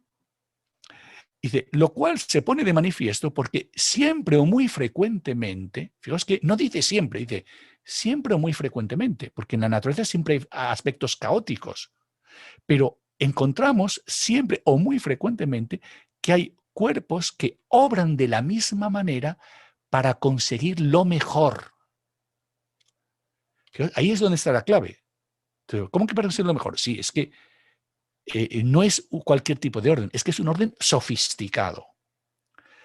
Esa es la clave del argumento, para conseguir resultados óptimos. Y de donde es patente que llegan al fin no por azar, sino intencionadamente, pero un ser que no tiene conocimiento no tiende al fin, sino dirigido por algún ser que sabe, por algún ser inteligente. Igual que el arquero dirige la flecha al blanco. Luego existe un ser inteligente por el cual todas las cosas naturales se ordenan al fin y a este ser le llamamos Dios. Bueno, esta es una de las pruebas, esto habría que explicarlo con más detalle. Y fijaos que esto se aplica no solamente a los seres individuales, sino también a lo que podemos llamar la cooperatividad. Fijaos, esto es algo muy destacado por el universo como sistema, la ecología, la biosfera, es decir, la combinación entre todos los seres más diversos, la combinación entre la química orgánica y la inorgánica, cómo en un ecosistema pues, funcionan pues, aspectos inorgánicos y orgánicos. Y dice Santo Tomás en la Suma contra Gentiles, es imposible que cosas contrarias y disonantes convengan siempre o las más de las veces en un orden si alguien no las gobierna. Pensad, por ejemplo, el caos que es gobernar un partido político. Pues imaginen lo que es gobernar el universo. Pues hacer que todo forme una armonía, haciéndolas tender todas y cada una a un fin determinado, cosas de naturaleza diversísima que convengan en un orden, no casualmente y rara vez, sino siempre o casi siempre, pues tiene que existir una providencia. Y a ese ser que gobierna lo llamamos Dios. Bueno, no voy a entrar en el tema de la evolución. Por terminar, fijaos que lo que estamos diciendo, o sea, no hay demostraciones experimentales de la existencia de Dios. Pero lo que sí podemos demostrar es que el materialismo craso, reduccionista, es incompatible con la cosmovisión científica actual y que en cambio la fe es perfectamente compatible. Por supuesto, para demostrar a Dios tienes que usar argumentos filosóficos. Y esto tanto es así que hoy en día los materialistas que saben no dicen yo soy un materialista, yo soy un reduccionista, sino te lo dicen muy finamente. Dicen, mira, yo soy un fisicalista no reduccionista. Es decir, creo solo en lo físico, pero no creo en el reduccionismo. O te dicen, yo creo en la emergencia de novedades de lo físico, soy un emergentista fisicalista, pero ninguno te dice soy un materialista reduccionista. Bueno, y últimamente, estoy ya terminando, por ejemplo, la singularidad del mundo es tan evidente que, de hecho, hoy en día hay muchos científicos que no creen en Dios, pero creen en el multiverso. Bueno, esto es una interpretación que nace de la mecánica cuántica que no voy a explicar, pero es decir que el motivo por el cual nuestro universo es muy singular es porque existen infinitos mundos y entonces todas las posibilidades se cumplen y nosotros da la casualidad de que estamos en el mundo más específico. Pero entonces, claro, yo me río como filósofo ante esta explicación, que por supuesto no se puede demostrar científicamente. O sea, al final me estás metiendo el infinito. Es decir, no me metes un Dios trascendente al universo, pero me metes infinitos universos, porque tú mismo te das cuenta que en el origen tiene que haber algo que explique esta singularidad del universo. Bueno, ya lo último, que esto yo, esto, porque siempre la gente no deja de sorprenderte. Esto es de octubre del año pasado. Una de las revistas de divulgación más famosas del mundo, que es Scientific American, en español Investigación y Ciencia, pues Avi Loeb se pregunta si nuestro universo fue creado en un laboratorio. Es decir, entonces, bueno, o sea, está diciendo que ha habido extraterrestres que han creado, o sea, tú no crees en Dios, pero crees que es posible que un extraterrestre haya creado el universo. Y entonces, bueno, este debe ser un loco, un cantamañanas. No, este es Abraham Loeb. Es decir, este es uno de los físicos más famosos del mundo, que fue director del Departamento de Astronomía de Harvard durante muchos años y que es uno de los hombres más influyentes en las ciencias espaciales, Avi Loeb. ¿Y por qué dice esto? Porque una de las teorías del origen del universo es que el universo hubiera nacido por una fluctuación gravitatoria al principio. Y entonces, no voy a explicar lo que son las fluctuaciones gravitatorias ahora.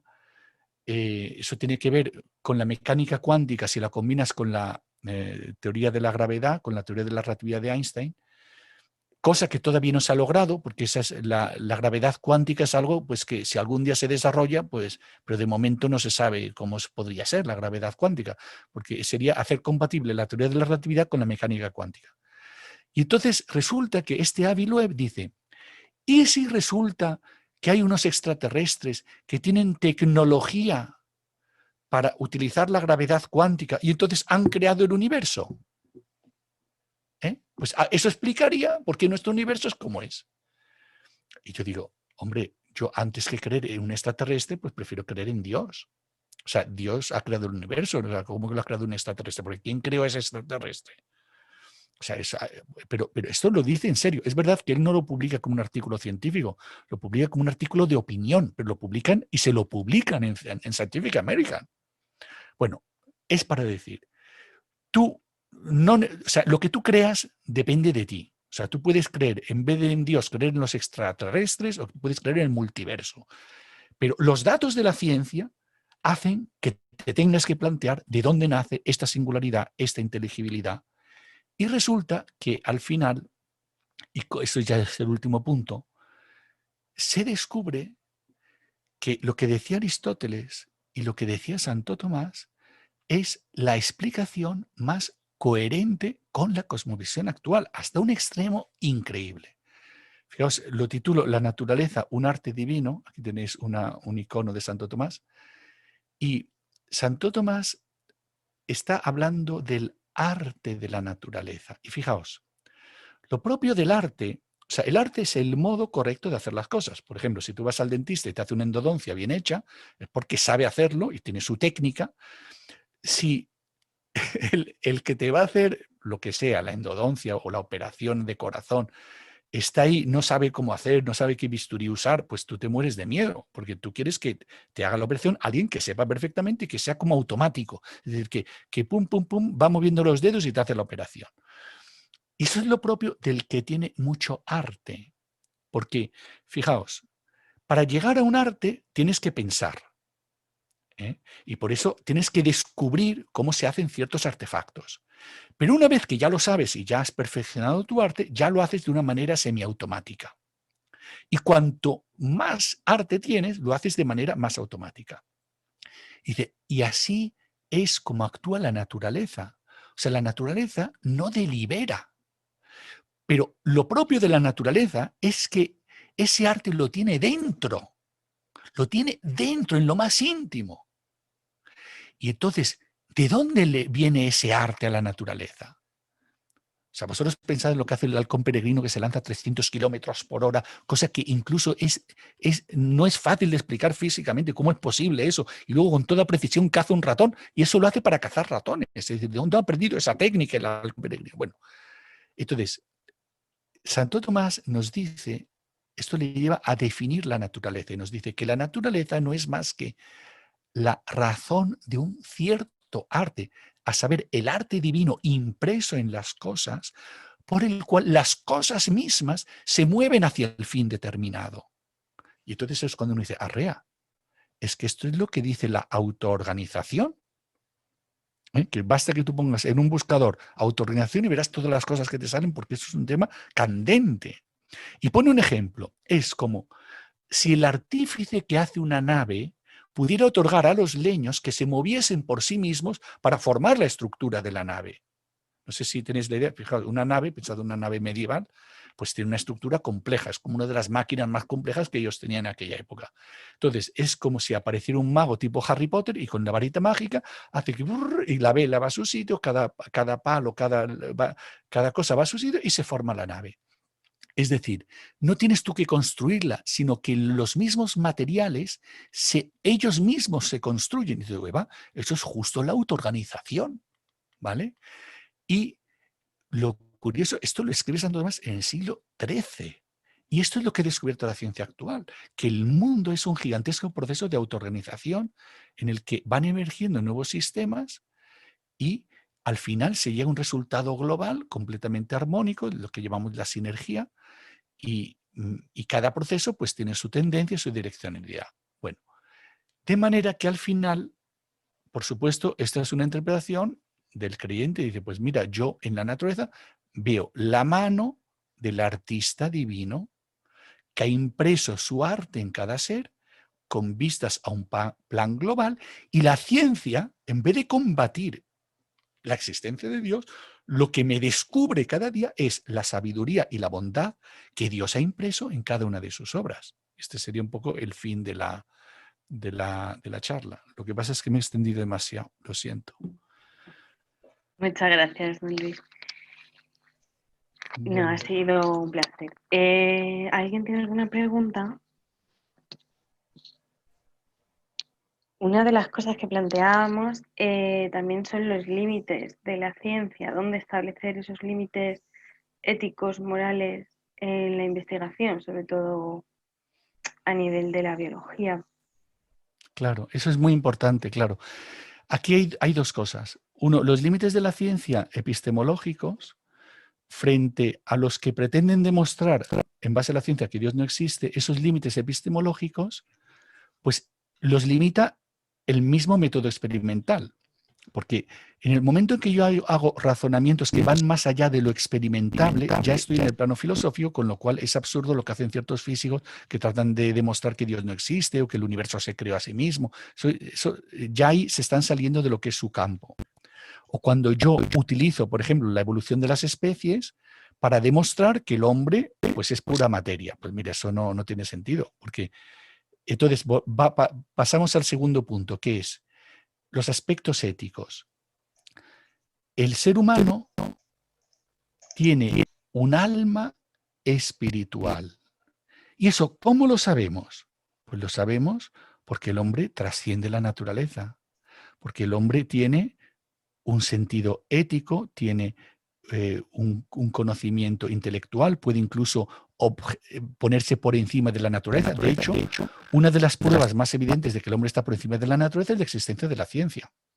Es decir, un chimpancé comparte muchos genes con nosotros, pero lo que nunca hace es ciencia. O sea, nunca en la Universidad de Harvard van a poner un chimpancé de profesor, porque es que no vale para eso. O sea, el chimpancé pues hace las cosas de los animales. Y nosotros, aunque somos animales, somos muy distintos a ellos porque pertenecemos al mundo físico, al mundo también vivo, al mundo animal, pero también estamos por encima.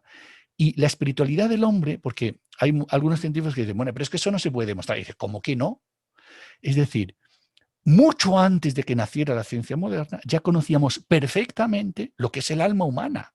Vamos, y ahí está la literatura, la poesía, la filosofía, el amor, la amistad, la política. Es decir, es verdad que tú, el alma humana, pues al ser espiritual, no la puedes utilizar analizar con las ciencias experimentales únicamente cuando tiene relación con la materia, como cuando estudias el cerebro. Pero que conocemos la espiritualidad humana, la conocemos perfectamente, perfectamente.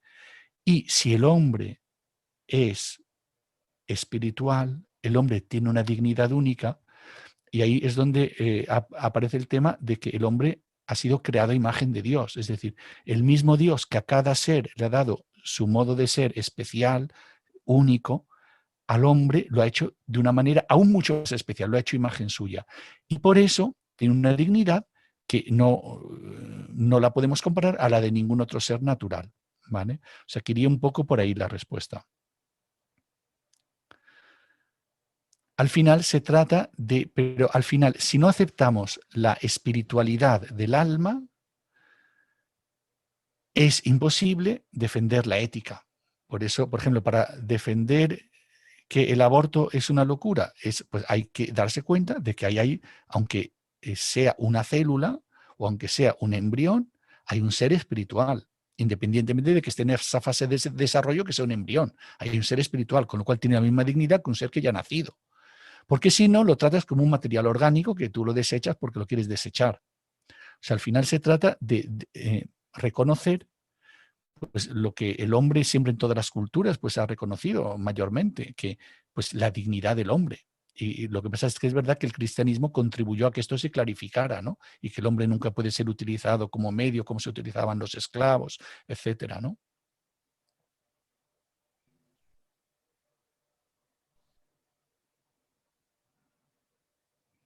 ¿Qué más? Por ello es clave, ¿no?, enlazarlo un poco con la ética y la experimentación, con células, por ejemplo, madre, embrionarias, los límites Sí, que debemos poner en ciertos aspectos de la experimentación. claro. Yo ahí no soy especialista. Bueno, ahí la clave está. Bueno, voy a dejar ya de compartir esto. La clave está en lo que es la dignidad de la persona humana. Es decir, y también usar medios proporcionados pues, para lo que se quiere hacer. Entonces, ahí hay algunos límites absolutos. Por eso, ¿yo puedo investigar con células madre? Sí, pero tendré que investigar con células madre, pero no a base de embriones o no de embriones humanos. ¿Por qué? Porque los embriones humanos son personas humanas. Entonces, curiosamente, el uso de las células madre embrionarias al final resulta que no han sido útiles, curiosamente, porque lo que producen son cánceres, mientras que otras células madre, pues sí son muy útiles. Pero esas éticamente, pues yo puedo usar el cordón umbilical perfectamente, ¿vale? Pero aunque yo diga, es que si yo utilizo pues un embrión para la experimentación, pues puedo lograr resultados científicos interesantísimos. Bueno, pues eso es lo que hacían, por ejemplo, los nazis, que como pensaban que podían disponer de los judíos o de los que llamaban seres inferiores, pues los usaban para todo tipo de experimentos, como si fueran perros o como si fueran ratas. Claro, eso va contra la dignidad del hombre. Entonces, es curioso que precisamente el nazismo y estas prácticas de los nazis y también de los comunistas viene a partir de una determinada visión del mundo que viene de la teoría de la evolución de Darwin. Es decir, el concepto de superhombre de los nazis viene un poco de un desarrollar todas estas ideas de la selección natural y que hay un hombre que es superior a los demás y entonces puede hacer con los demás lo que quiera. Entonces, y sin embargo, las atrocidades de los nazis dieron lugar a que a nivel mundial se reconociera los derechos humanos, la Declaración Universal de Derechos Humanos, que fue fundamental para reconocer universalmente una serie de derechos que sabéis que los comunistas todavía no lo han aceptado, porque dicen, no, es que eso no lo aceptamos, el que hay unos derechos humanos universales que hay que respetar siempre, porque aquí la clase del proletariado tiene plena libertad y no tiene que respetar los derechos humanos. Bueno, entonces, pero o llegamos a o convertimos en algo normal lo que ya hacían los nazis y que es un poco lo que hoy se quiere, es decir, que la experimentación no tenga límites, yo puedo hacer lo que quiera con los embriones, congelarlos, etcétera. O que entonces ponga un límite. ¿Y el límite dónde está? Pues en lo que es la persona humana. Luego habría otro límite que sería también el cuidado que el hombre tiene que tener de la naturaleza, que eso es también un tema muy actual. O sea, todo el tema de la ecología. Es decir, el que yo puedo usar ciertas técnicas. O sea, no, el que yo tenga una técnica para arrasar con la selva amazónica y arramplar con todas las maderas nobles que hay allí, no me permite pues, acabar con todas las selvas que hay en el mundo y entonces cambiar de manera drástica pues, los ecosistemas. Claro, es una locura, pero entonces porque yo tengo poder sobre la naturaleza, pero tengo que saber usarlo con sabiduría, no de forma destructiva. O sea, ¿qué límite estaría ahí? En la usar de manera, pues, con una sabiduría, usando con inteligencia los recursos naturales y luego poniendo un límite infranqueable en lo que es la dignidad de la persona humana en todos los estadios de su vida, desde su concepción hasta su muerte. Gracias. Además, ahora se han descubierto unas células madre que se llaman IPs, que es células madre a partir de células somáticas, con lo cual ya no es necesario la experimentación ni siquiera con células embrionarias, porque a partir de una célula somática se puede revertir en una célula madre. En España ya se está utilizando esta metodología. Y otro tema principal es el uso del CRISPR-Cas, que se está utilizando mucho ahora en la edición genética. En ingeniería genética, pues para eliminar una enfermedad, que esto se puede descontrolar un poco, pues para eliminar un gen que no nos interesa y generar una persona sin ese gen o parte del gen. Entonces este tema también se deberían poner límites quizá en el uso de esta tecnología. Claro, claro. Ahí, o sea, los principios éticos están bastante claros. Luego, el modo de aplicarlos, ya ahí lo mejor, o sea, ahí si encontráis a alguien, pues, porque en esto hay gente que tiene estudios especializados, es decir, que es a lo mejor pues un bioquímico o un médico y al mismo tiempo ha estudiado los principios de la ética, cómo se aplican. Entonces hay gente que os puede dar a lo mejor una charla ya en este campo más especializado. Pero bueno, yo lo que os puedo dar son esos principios de los cuales luego, si tú de una manera racional los aplicas, pues entonces tú mismo te impones ciertos límites. O sea, y te das cuenta que ciertos límites no los puedes franquear. A mí, en el tema de la vida siempre me llamó la atención como cuando Darwin descubrió la teoría de la evolución, la descubrió junto con él Wallace, que no es muy conocido porque el más importante es Darwin, pero descubrió lo mismo que Darwin. Es verdad que la prioridad la tiene Darwin, pero los dos lo publicaron al mismo tiempo, el mismo año. Y aunque los dos defendían la misma teoría de la evolución de las especies por selección natural, la diferencia entre los dos era la que hoy en día sigue habiendo entre los biólogos creyentes y los no creyentes. Es decir, que Wallace, para él no había ningún obstáculo para creer en el alma espiritual. O sea, él decía, sí, una cosa es la evolución del organismo y otra cosa es que el hombre pues es un ser espiritual. Eso es evidente. Y era en cambio lo que Darwin no admitía. O sea, para Darwin la diferencia entre los primates y el hombre no es esencial, que es lo que todavía hoy dice mucha gente. Claro, eso es algo absurdo. A mí me llama mucho la atención como en la época que yo estudié en Harvard había un evolucionista muy famoso, profesor de Harvard, que era Stephen Jay Gould, y él pues sostenía con muchísima fuerza que no hay ninguna diferencia esencial entre el hombre y el mono. Y claro, yo te digo, pues yo te digo rápidamente cuál es la diferencia, que a un mono nunca lo vas a poner de profesor de Harvard, Y un mono nunca va a poder descubrir las leyes de Newton, o un chimpancé o un gorila. Entonces, hay una diferencia esencial.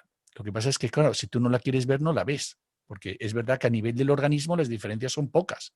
Pero cuando luego ves tú lo que hace el organismo y cómo funcionamos los hombres, somos completamente distintos. Dentro de que tenemos un organismo muy semejante y que te pueden poner a lo mejor el corazón de un cerdo genéticamente modificado. Y funciona, ¿no? O sea, pero eso no niega lo que somos los seres humanos. Por supuesto, si tienes fe, pues aún mucho más.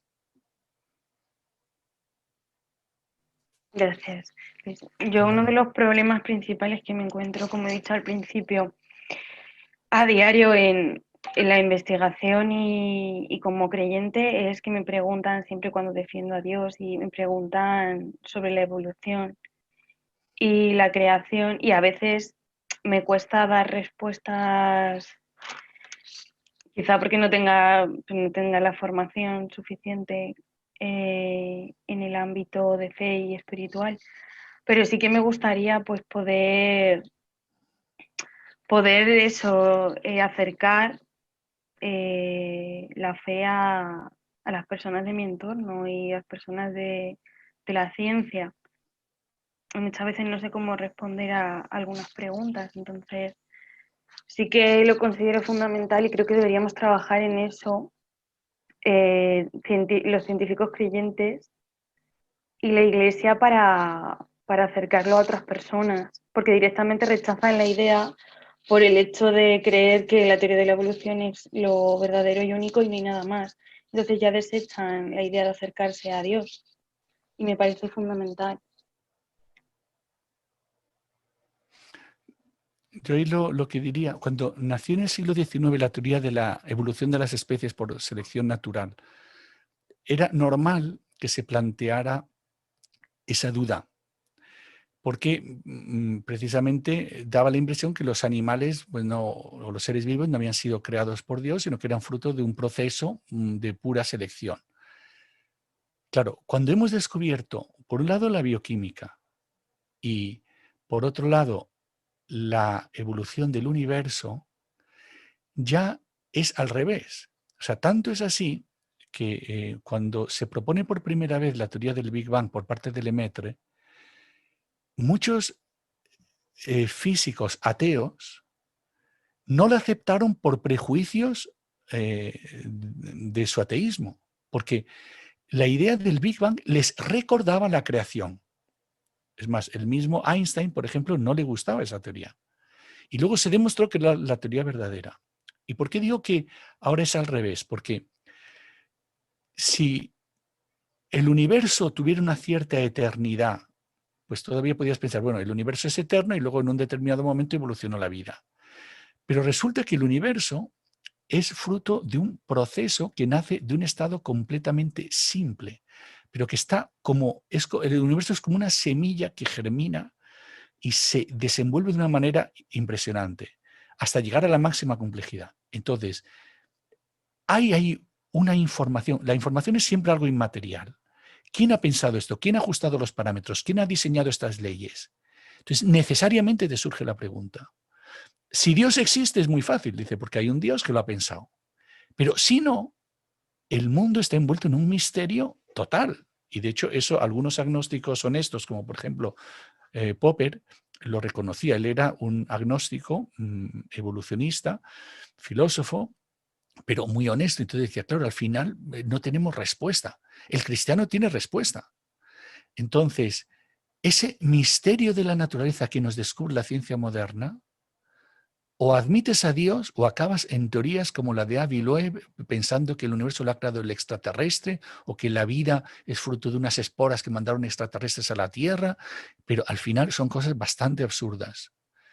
Entonces, y luego en el tema de la evolución, claro, ahí está que es verdad que muchos fenómenos se explican por pura selección darwinista, pero la complejidad de las células es muy difícil explicarlas por pura selección natural, porque ¿cómo explicas tú el funcionamiento combinado de el material genético y las proteínas?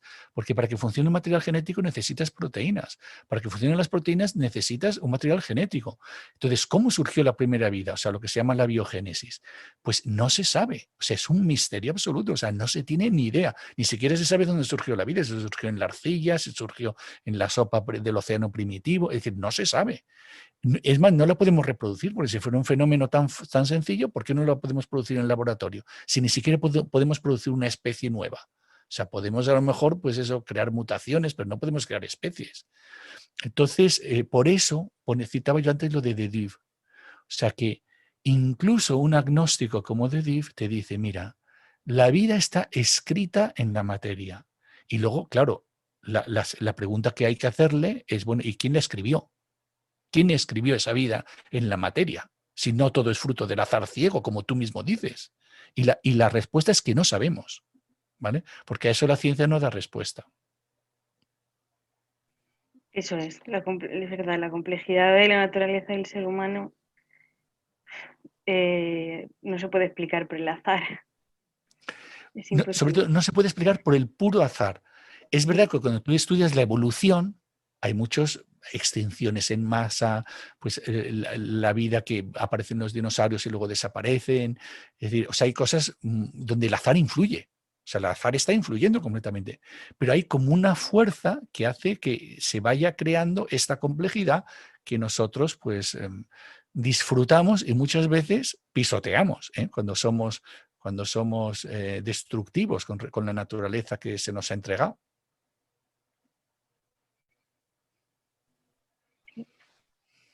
¿Alguien tiene alguna pregunta más? Muchas gracias.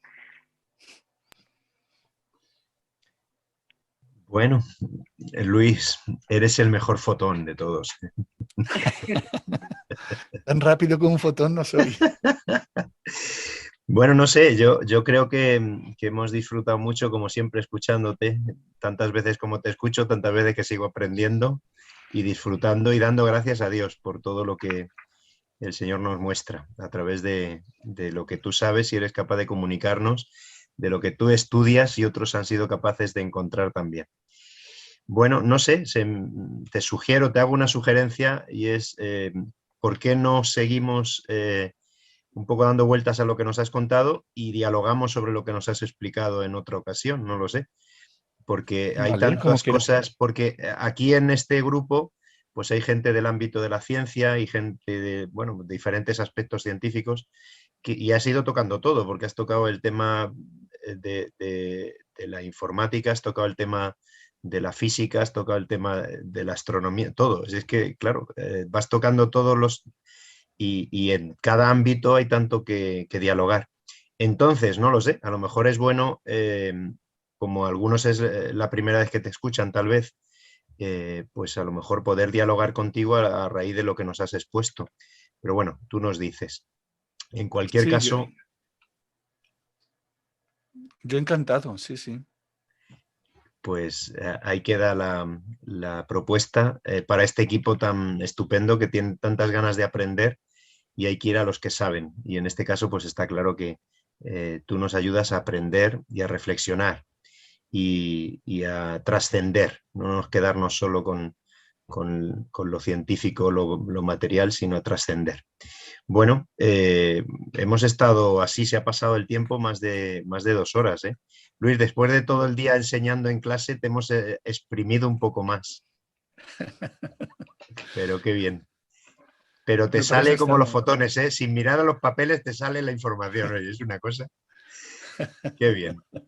Bueno, pues yo creo que nos emplazamos, si Dios quiere, para el 24 de marzo, si os parece.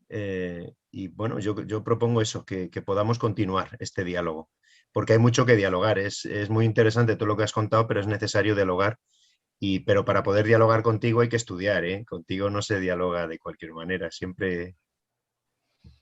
Bueno, también... O sea, las inquietudes que cada uno tenga pueden dar lugar a un diálogo interesante. Como estaba haciendo Ana ahora mismo, en el ámbito donde ella profesionalmente desarrolla los conocimientos que tiene, pues estaba exponiendo también sus sus Sí, dudas y sus preguntas, dudas, ¿no? sus desafíos. Eso es. Bueno, pues Muy si os bien. parece, terminamos rezando a la Virgen y concluimos este rato tan precioso y os emplazamos, si Dios quiere, para el 24. ¿bien? Dentro de un mes justo. O sea que, pues vamos a rezar y a dar gracias a Dios. Dios te salve María, llena eres de gracia, el Señor es contigo. Bendita tú eres entre todas las mujeres y bendito es el fruto de tu vientre Jesús. Santa María, Madre de Dios, ruega por nosotros pecadores, ahora y en la hora de nuestra muerte. Amén. Gloria al Padre y al Hijo y al Espíritu Santo, como era en el principio, ahora y siempre, por los siglos de los siglos. Amén. Luis, ¿nos das la bendición, por favor? El Señor esté con vosotros. Y con tu espíritu. Y la bendición de Dios Todopoderoso, Padre, Hijo y Espíritu Santo, descienda sobre vosotros y os acompañe siempre.